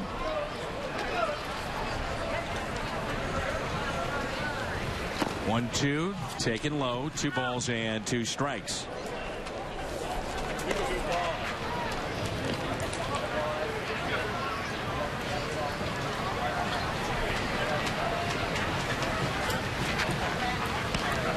They've ruled the first play in this inning was an error on Johnny Peralta, then the single by Buck. Gosselin is twice grounded out to short. And a check swing, he got him. There are times when the strikeout is so important. Can't strike anybody out until you get 2 strikes on it. But when you got 2 men on, just a tight pitch in on the hands. And he goes through with the swing for the strikeout. Second for Martinez this afternoon. And a big one there.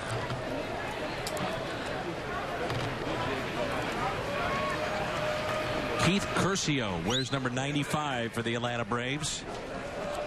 One of the outfielders that they brought on this trip. Runners at first and second. 1 out. Outfield is shallow. Fastball taken just a bit low. Home plate umpire today, Mike Estabrook. Angel Hernandez, Jeff Gosney, and Sean Barber on the bases.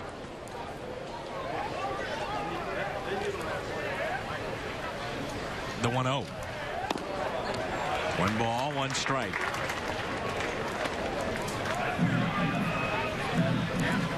Martinez nearing that 50 pitch count. Very efficient his first inning of work as he took over for Adam Wainwright, who went 4. And now in his 3rd inning. The 1-1. Well, that pitch right there, we've seen it against some of these left-handed hitters. Just tailing away and diving. Yeah, it almost like he turns it over a little bit like a screwball. And he's got a very good breaking ball. He's got the explosive fastball. I mean, he's got all the ingredients. But as you said, with a very efficient first inning, that pitch count has gotten up here high. The 1-2. Got him. Again, tailing away. And a strikeout. Back-to-back Ks for Carlos Martinez. Jerseys are back again this season at the ballpark. One of the great giveaways that we have. 6 great games during this season. Replica jerseys. We've got the Carpenter, the 85 mystery jersey, camouflage, alternate Adam Wainwright jersey, the kids alternate jersey, and the adult gray jersey. Now at Cardinals.com. Jersey pack or buy them as a single game ticket. Great promotional schedule again. And how about some of those seat package deals? 5, 10, whatever you want. Pretty attractive. Zolio Almonte. He'll be the hitter to face Martinez with 2 outs and 2 on.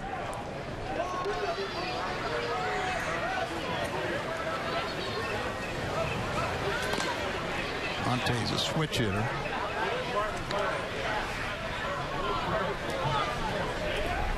He was at Scranton AAA last year and also in the American League with the Yankees. 13 games, a 139 average. 1-0 pitch. So he keeps that ball down like that. It's nasty. Bottom just falls out of it. Nobody throwing in the Cardinals pen. And some of the extras running on the track, and you'll see that during spring training. The Atlanta Braves getting in some of their running work and conditioning. 2 balls in 1 strike. Very much a relaxed, laid-back atmosphere. That's Vizcaíno, who's in relief of Chen-Ming Wong in this game.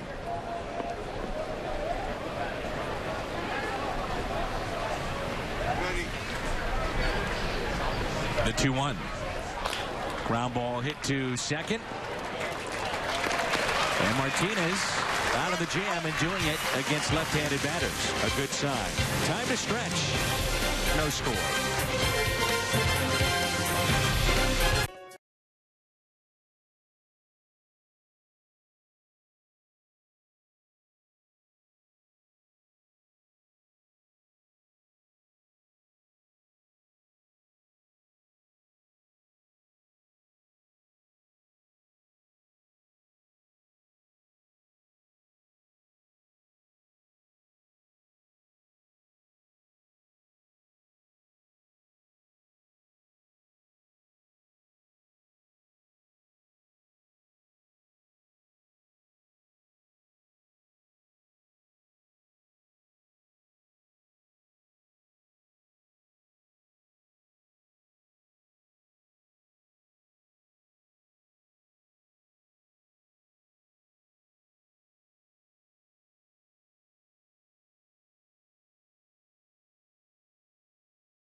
Cardinals baseball on Fox Sports Midwest is brought to you by Hyundai and by Steel Outdoor Power Equipment. Quality, reliability, and value.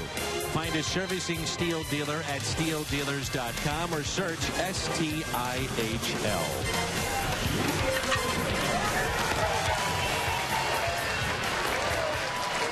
Good to see Carlos Martinez pitch out of that top of the 7th inning. And here we go. After the first 2 have reached, gets a strikeout. After that, the ground out. So a couple of strikeouts, the ground out, and out of the jam.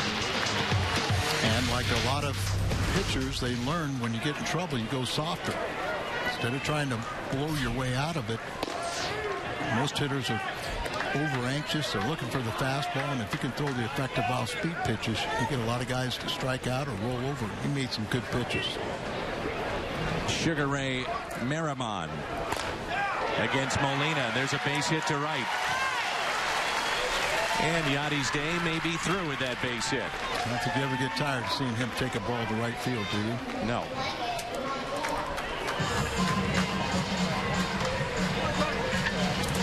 So Sugar Ray Merriman, this is his 5th appearance. He is from Colombia. Signed by the Braves as a minor league free agent back in November.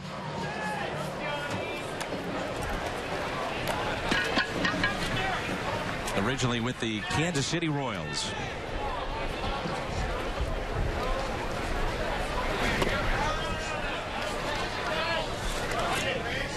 If you're wondering why Yadier Molina is still in this game, our best guess would be that you still have Carlos Martinez on the mound. And the Cardinals will have a trip to Sarasota tomorrow. You wouldn't think that he'd be on that trip. A couple of days gone. So extend him out today. Keep him with Martinez, that comfort level, and keep him in game action. Veteran move. You've got Sarasota, and then you got Fort Myers. So, hey, I'll play 9 today at home. 2 balls and no strikes on Peralta. He rips it out to left. Molina chugging for third. And the Cardinals have runners at first and third and nobody out.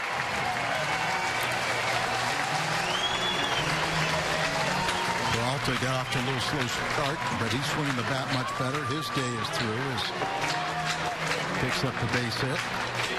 1 for 2 in a walk.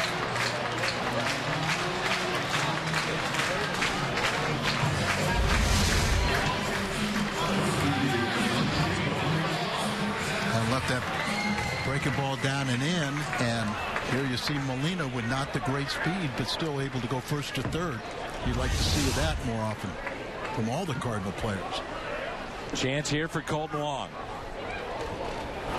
Off-speed pitch. And Wong is twice grounded out to first base. He is 0 for 2 in the afternoon. The Cardinals have had some very good pitching here today from Adam Wainwright, Carlos Martinez.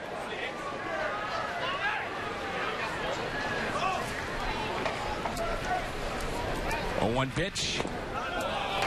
Almost got through.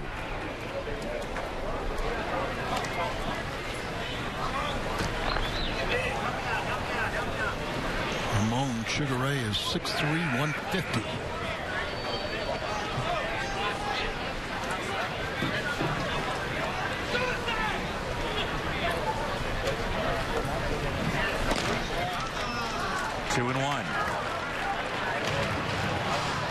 Again, spring training, you try to find the importance of certain situations or outings, moments.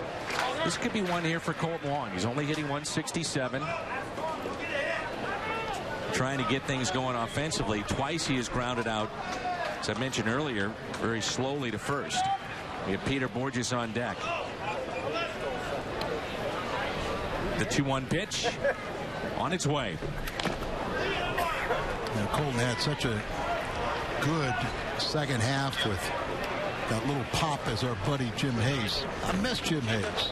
He'll be with us all season. Can't do a broadcast without Jim Hayes, but Colton's got that pop, but you just don't want the fact that he hit those 11 home runs in the second half and 3 in postseason.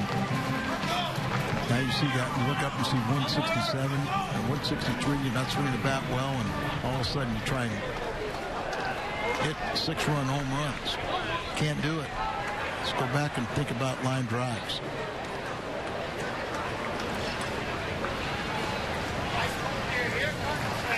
Two. Even on a few of these pitches, you could see he's either out ahead a little bit or a little late. Just the timing isn't quite there yet. Talked to him a little bit today about, last year, remember they had Ellis here, so you're looking over your shoulder. He knows it's his job. The 2-2. To first again, and the runner Molina hung up between third and the plate, and a potential double play. He got him. Oh, goodness.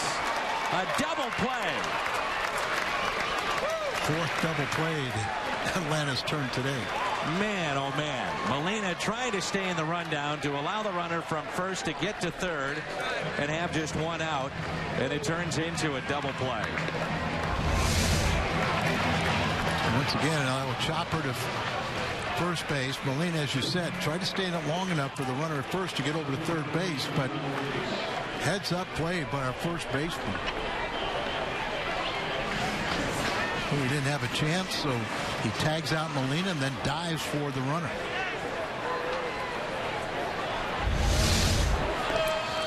That'll kill you, but at least we got Wong to second base, so Borges really needs to come through and pick up for the team. That was Turdoslavich, who had moved to first base, who made that play.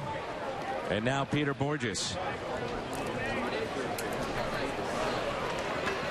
And a cross up on that particular pitch. Borges came up with runners at second and third back in the fifth and walked to load the bases. And then Carlos Martinez grounded out.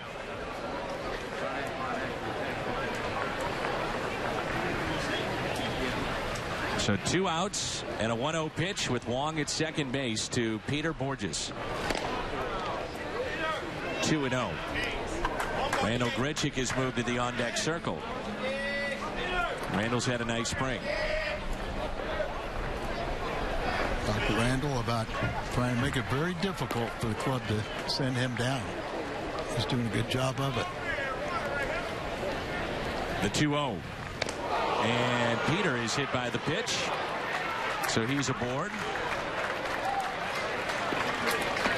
And let's face it, Al, if Randal Grichuk is to come north with the club, these are the types of spots he'll be in. Late innings, pinch hitting probably. And now he's not facing what would be a specialist, but a late inning situation to do some damage. And one of the reasons why he's very attractive to the Cardinals is the fact that he does have pop in his bat. He's also a very good outfielder. Think of him as more of a corner guy, but he could play center in a pinch. But he's got those dreaded minor league options left. 2 outs, 2 on. Breaking ball misses up and away. Grichuk with 3 home runs this spring, 6 RBIs.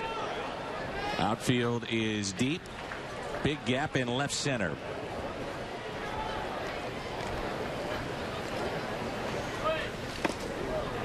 Cardinals have talked about him making more contact, trying to cut down on the strikeouts, but with a lack of power in the game today, he's a very attractive player.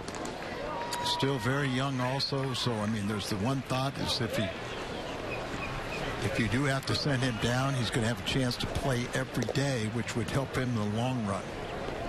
The 2-0. Pitcher loves that. The hitter says, I just got cheated. 2-1. You're learning.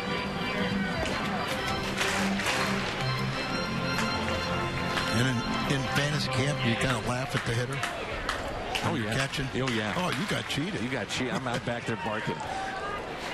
Playing the mind games. Grichuk with a high fly ball. Deep left field. And it stays in the ballpark as the catch is made on the track. Randall gave it a ride. You could just hear it. Didn't quite get it all. And the Cardinals' threat is through. We're scoreless as we head to the 8th.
Cards and Nationals. Our next telecast will come your way Wednesday at noon.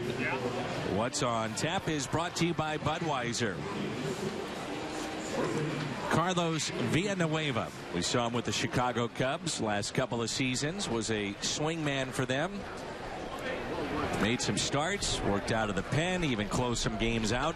Did whatever he was asked, and now trying to make the club with the St. Louis Cardinals.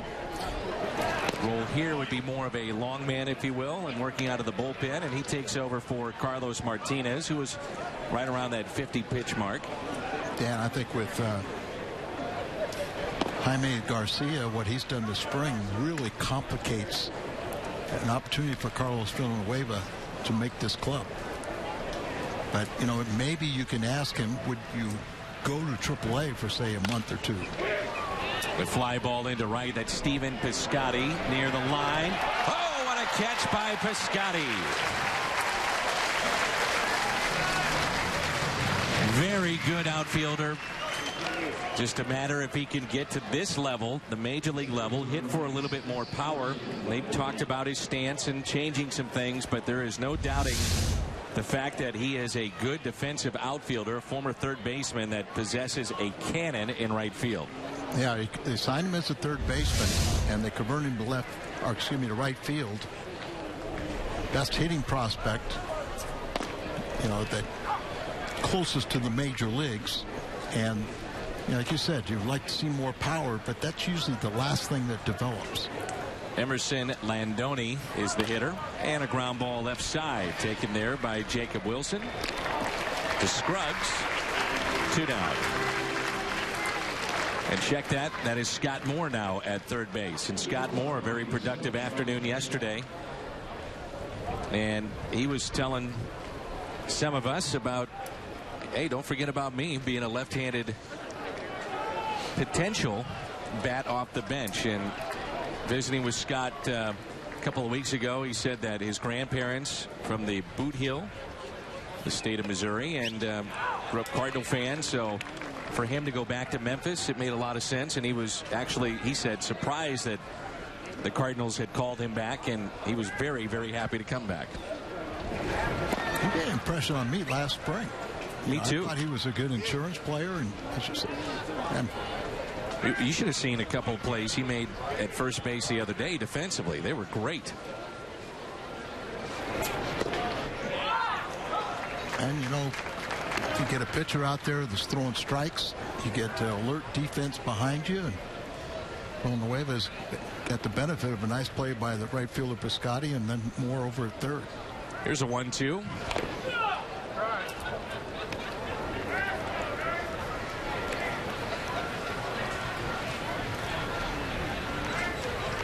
Sean Kazmar is the hitter. First plate appearance for him.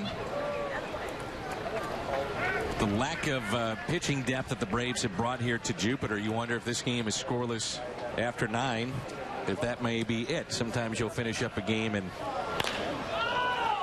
regulation scoreless.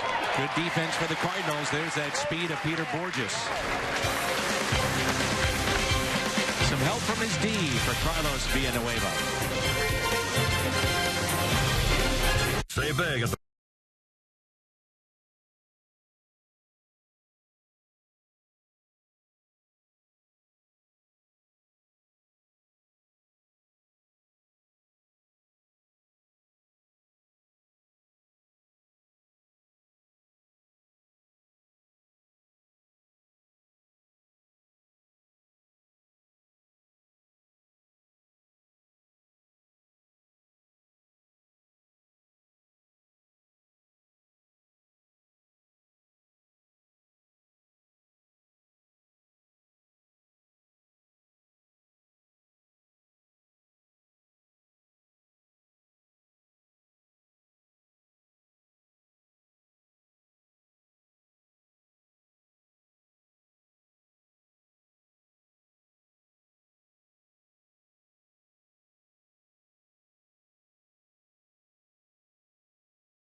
Cardinals baseball on Fox Sports Midwest is brought to you by Budweiser, still brewed the hard way.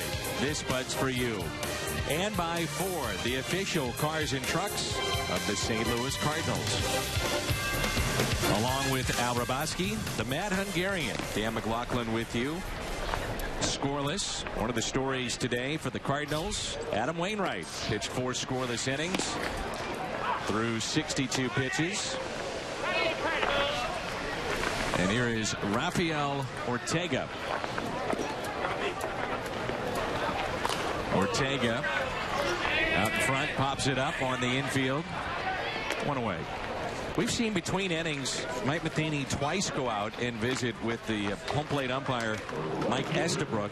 And I'm not sure if it's about, hey, what do we do if we're scoreless after 9, or do we play 10? Or if it's more about what you mentioned earlier, which was the play at the plate, and was there a lane for the runner to slide, or what's the clarification on that rule? Yeah, it was Ortega who pinch run for Carpenter after he hit a double, got thrown out at the plate, and it looked like the catcher blocked his lane, but it was one of those situations where the ball really beat him. And of course, Ortega, instead, you do have the right to run through a catcher. If he blocks a lane, you try to go around him, was tagged out easily. There's Stephen Piscotty. Probably made the greatest impression of any of the young players a year ago here in camp. Had a tremendous spring and a solid year at AAA. Didn't get a call-up last year, which was surprising to most, but he made the most of it. Went back to Stanford and got his degree, and I know it's some type of engineering degree, I think with aeronautical or something. But Cardinals really like what they have in Piscotty. Really, I had him on the Caravan, and just really a nice young man. I think you had him 2 years ago, didn't you? 1-2. Hits it the other way, a liner. 2 down. That brings in Ty Kelly. Maybe I can ask our director and producer today, Mike Helling, to go in on the hands of Ty Kelly. And watch his approach. The hands are always moving with the bat. He does this as a way to keep it as loose and free and easy in the box. And a lot of guys will move their hands, but watch what he'll do here once he comes set. And he holds the bat erect, and he's just spinning the bat in his hands. That's surprising there. First pitch swing, right? Yeah. Because that's one thing that they've been impressed with Kelly is he's a switch hitter, is his ability to, go deep into counts, to really have a professional at bat, work the pitcher. So to see him swing at first offering, which is also good too, though, because sometimes pitchers know that hey, you're always looking to go deep into a count, so they'll try and give that first pitch lollipop in the strike zone. There have been times, and when Rick was here, we talked about it. He's been ahead in the count, 2-1, 3-1, and then looks at a fastball right down the middle. And I think there's the time to be patient. There's also the time to get after it, too, as a hitter. Yeah, and I think he also has the ability we've talked so much about with Carpenter, that he's not afraid to hit with 2 strikes. So, if he's ahead or even if he's behind, he knows he's going to get a pitch to drive. He's patient enough. 1-2 is tap foul. And if you're a patient hitter, even when you're facing the best, you're probably going to get a pitch to hit. You really cut down your chances when you swing at the first pitch, your percentages.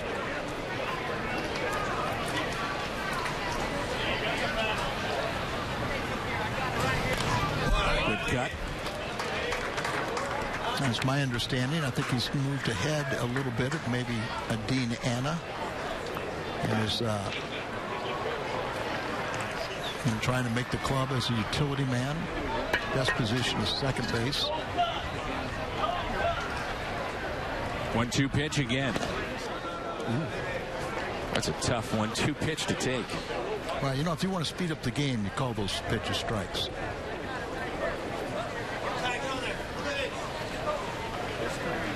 Two and 2 the count. Big gap in right center. Works it full, 3-2. I have not seen an at-bat that Ty Kelly has not gone to a 3-ball count this entire spring. I heard you say that on Thursday. Well, here we go again, 3-2.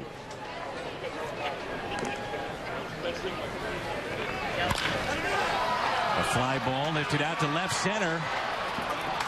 And the catch is made.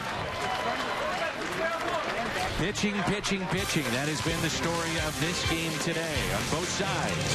Scoreless as we head to the ninth.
Next time you're looking for great seats, just head to StubHub.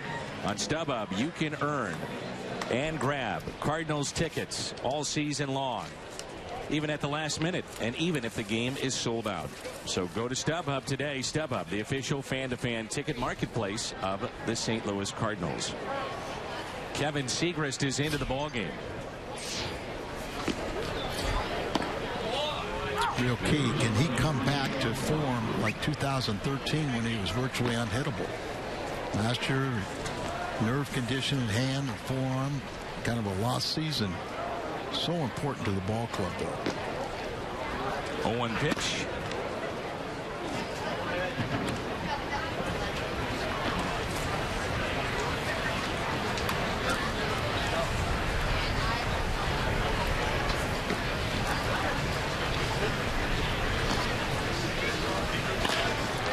Little chopper hit to short. Dean Anna puts him away.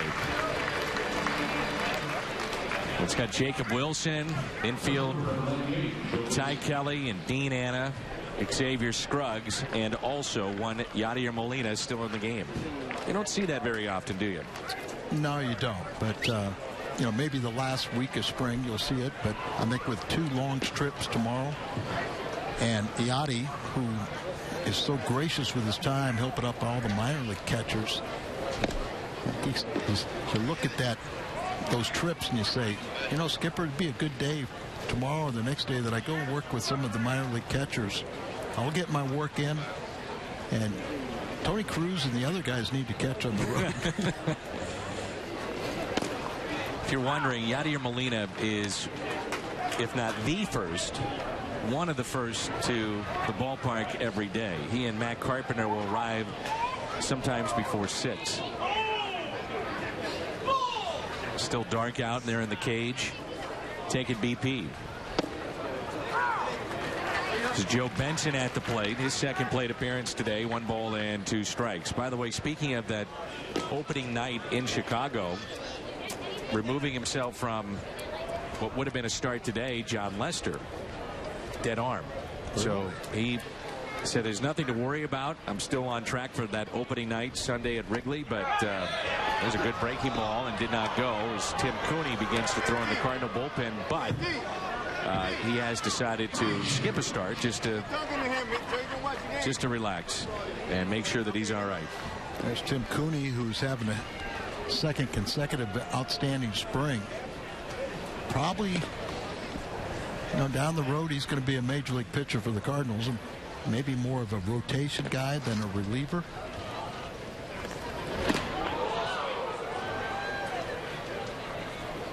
Three and two. There's a look at Cooney. Both last year and at times even in this spring has had some impressive stints. Sure. Still not even on the roster. He's still young and new to the major leagues, or new to pro ball. And a one-out walk as Seagrass thought he had a strikeout. How many times have you heard it, Al? Fastball command. And I was talking with Tim Cooney the other day, and I said, what's going to get you over the hump to Major League Baseball? And he said, if I can control the strike zone with my fastball, which I did at the end of last season at AAA Memphis, I do believe that will get me over the hump and, hopefully to the major leagues. And to me, I just don't understand why they don't have command of the fastball. That's the simplest thing to control. They have much better off-speed pitches than we used to have, but we could throw strikes in all four quadrants. Up and in, down and in, up and away, down and away. To Yuri Perez, his first plate appearance of the afternoon.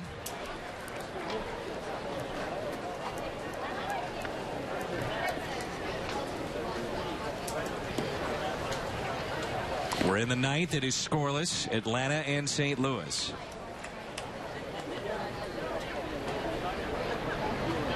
A 1 pitch from Seagrass. One of the secrets to pitching is throwing a first pitch strike, and then you can widen out, get the hitters, defensive, make them expand their zone. But when you're pitching behind the count, then they can narrow it in, and you're trying to peck away, and you get yourself in trouble.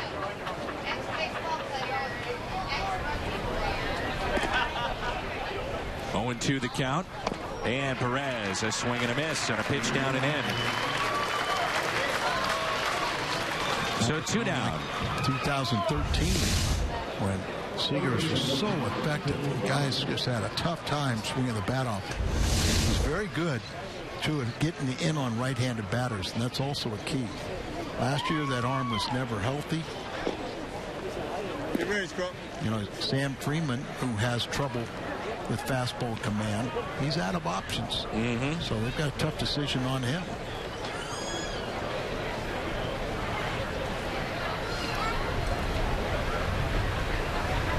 Two outs and a runner at first. Here's Gosselin and a chopper to short. Anna will go across the diamond and out at first. Just got him. Thought about going to second.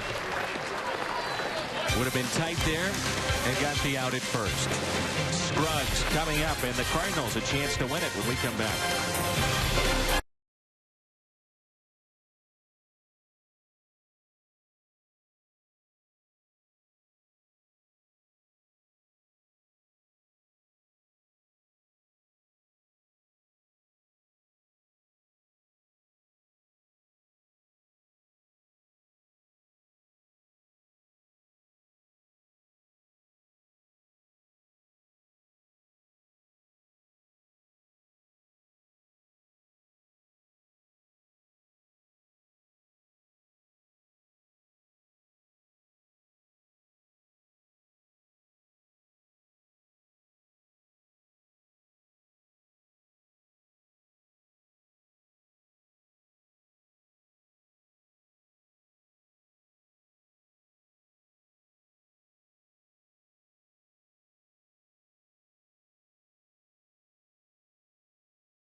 Budweiser player of the game, Adam Wainwright, making his spring debut. 4 innings, 4 hits, a walk, and 3 strikeouts. The Budweiser player of the game. He was followed up by Carlos Martinez, who pitched well. And now a new right-hander is in, Aaron Kurz, for the Atlanta Braves. And Xavier Scruggs will lead it off for St. Louis as we head to the home half of the ninth. No score, Atlanta and St. Louis.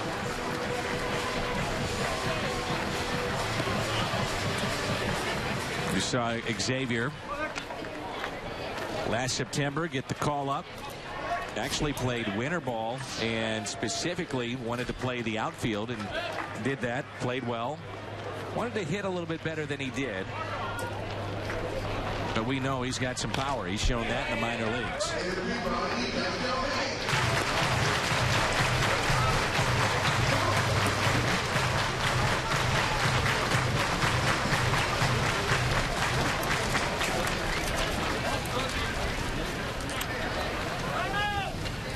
Time is called.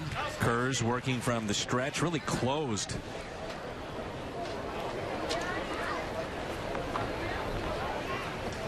Many times you'll see a pitcher do that to make sure the front shoulder stays in and to hide the baseball. Yeah, when we're talking about it, when your guy is closed, if you're a hitter and you're looking out at him, you can kind of read the number on his back. But he has has the ability to short arm and really hide the baseball and sneaky fast. 1-1 pitch. It'd be the opposite. If you're a hitter and you have a closed stance, a pitcher could read the number on a hitter's back. If he's open, you're reading the front of his jersey. The 2-1. Scruggs could send us all home with one swing of the bat. Yadier Molina is on deck.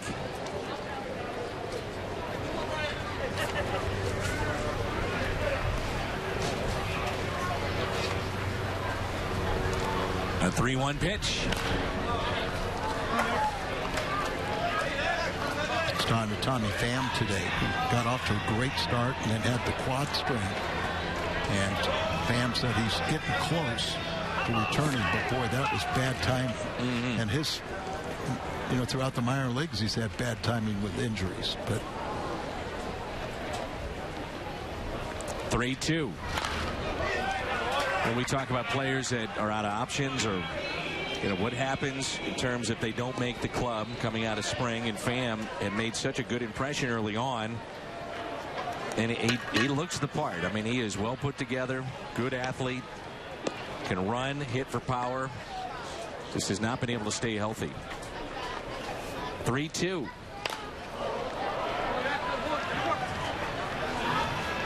Scruggs had 21 home runs last year at Memphis before getting the late season promotion. Year before that, led all minor leaguers in home runs, so he's got good power. That's Cardinal minor leaguers. Yeah, 4 seasons in a row he's hit somewhere between 21 and 29 home runs, 4 consecutive years. Good at bat there. So he draws a leadoff walk. Very good at bat by Xavier Scruggs.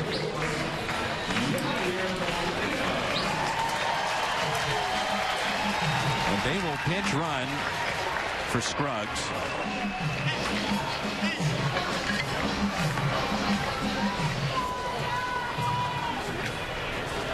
Dean Anna on deck. Here's Yadier Molina.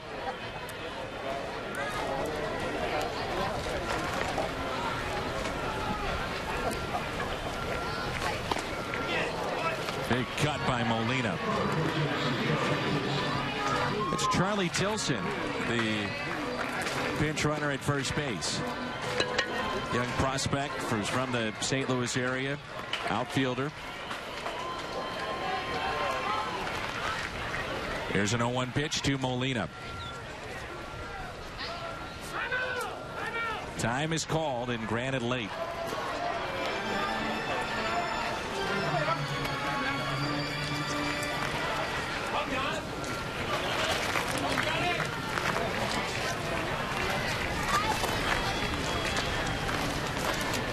The 0-1 pitch to Molina. On its way, there goes Tilson. And a stolen base. Well, this changes to an extent the at-bat for Yadier Molina now with a runner at second base. Well, I mean, it really does, because anytime Yadi's there, he has potential to win the ball game, but also potential to ground ball double play. So good to see. Get the man in scoring position with nobody out. In a regular season game, you may see Molina drop down a bunt. In a spring training game, you may ask him to swing and drive him in. 1 ball, 1 strike. Tilson is the runner at second base, the winning run. Molina check swing, and he did go. 1-2.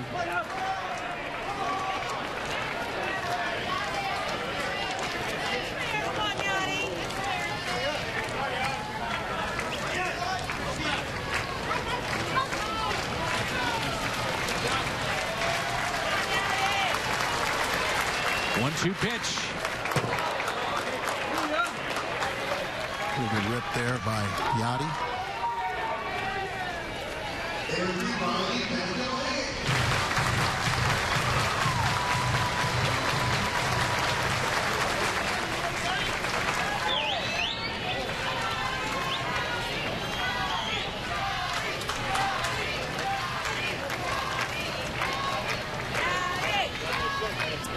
The 1-2 again.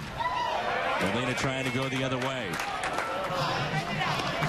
You can see that patented base hit to right from Yadier Molina. So good at going the other way. Yeah, whether you use your hands and inside out the ball or take an outside pitch and drive it to right, that would get Tilson over to third. Even if you didn't drive him in, or even a productive out, getting him over there with 1 out. The 1-2. Molina, base hit to left. Tilson to third. And held up. Right decision with nobody out.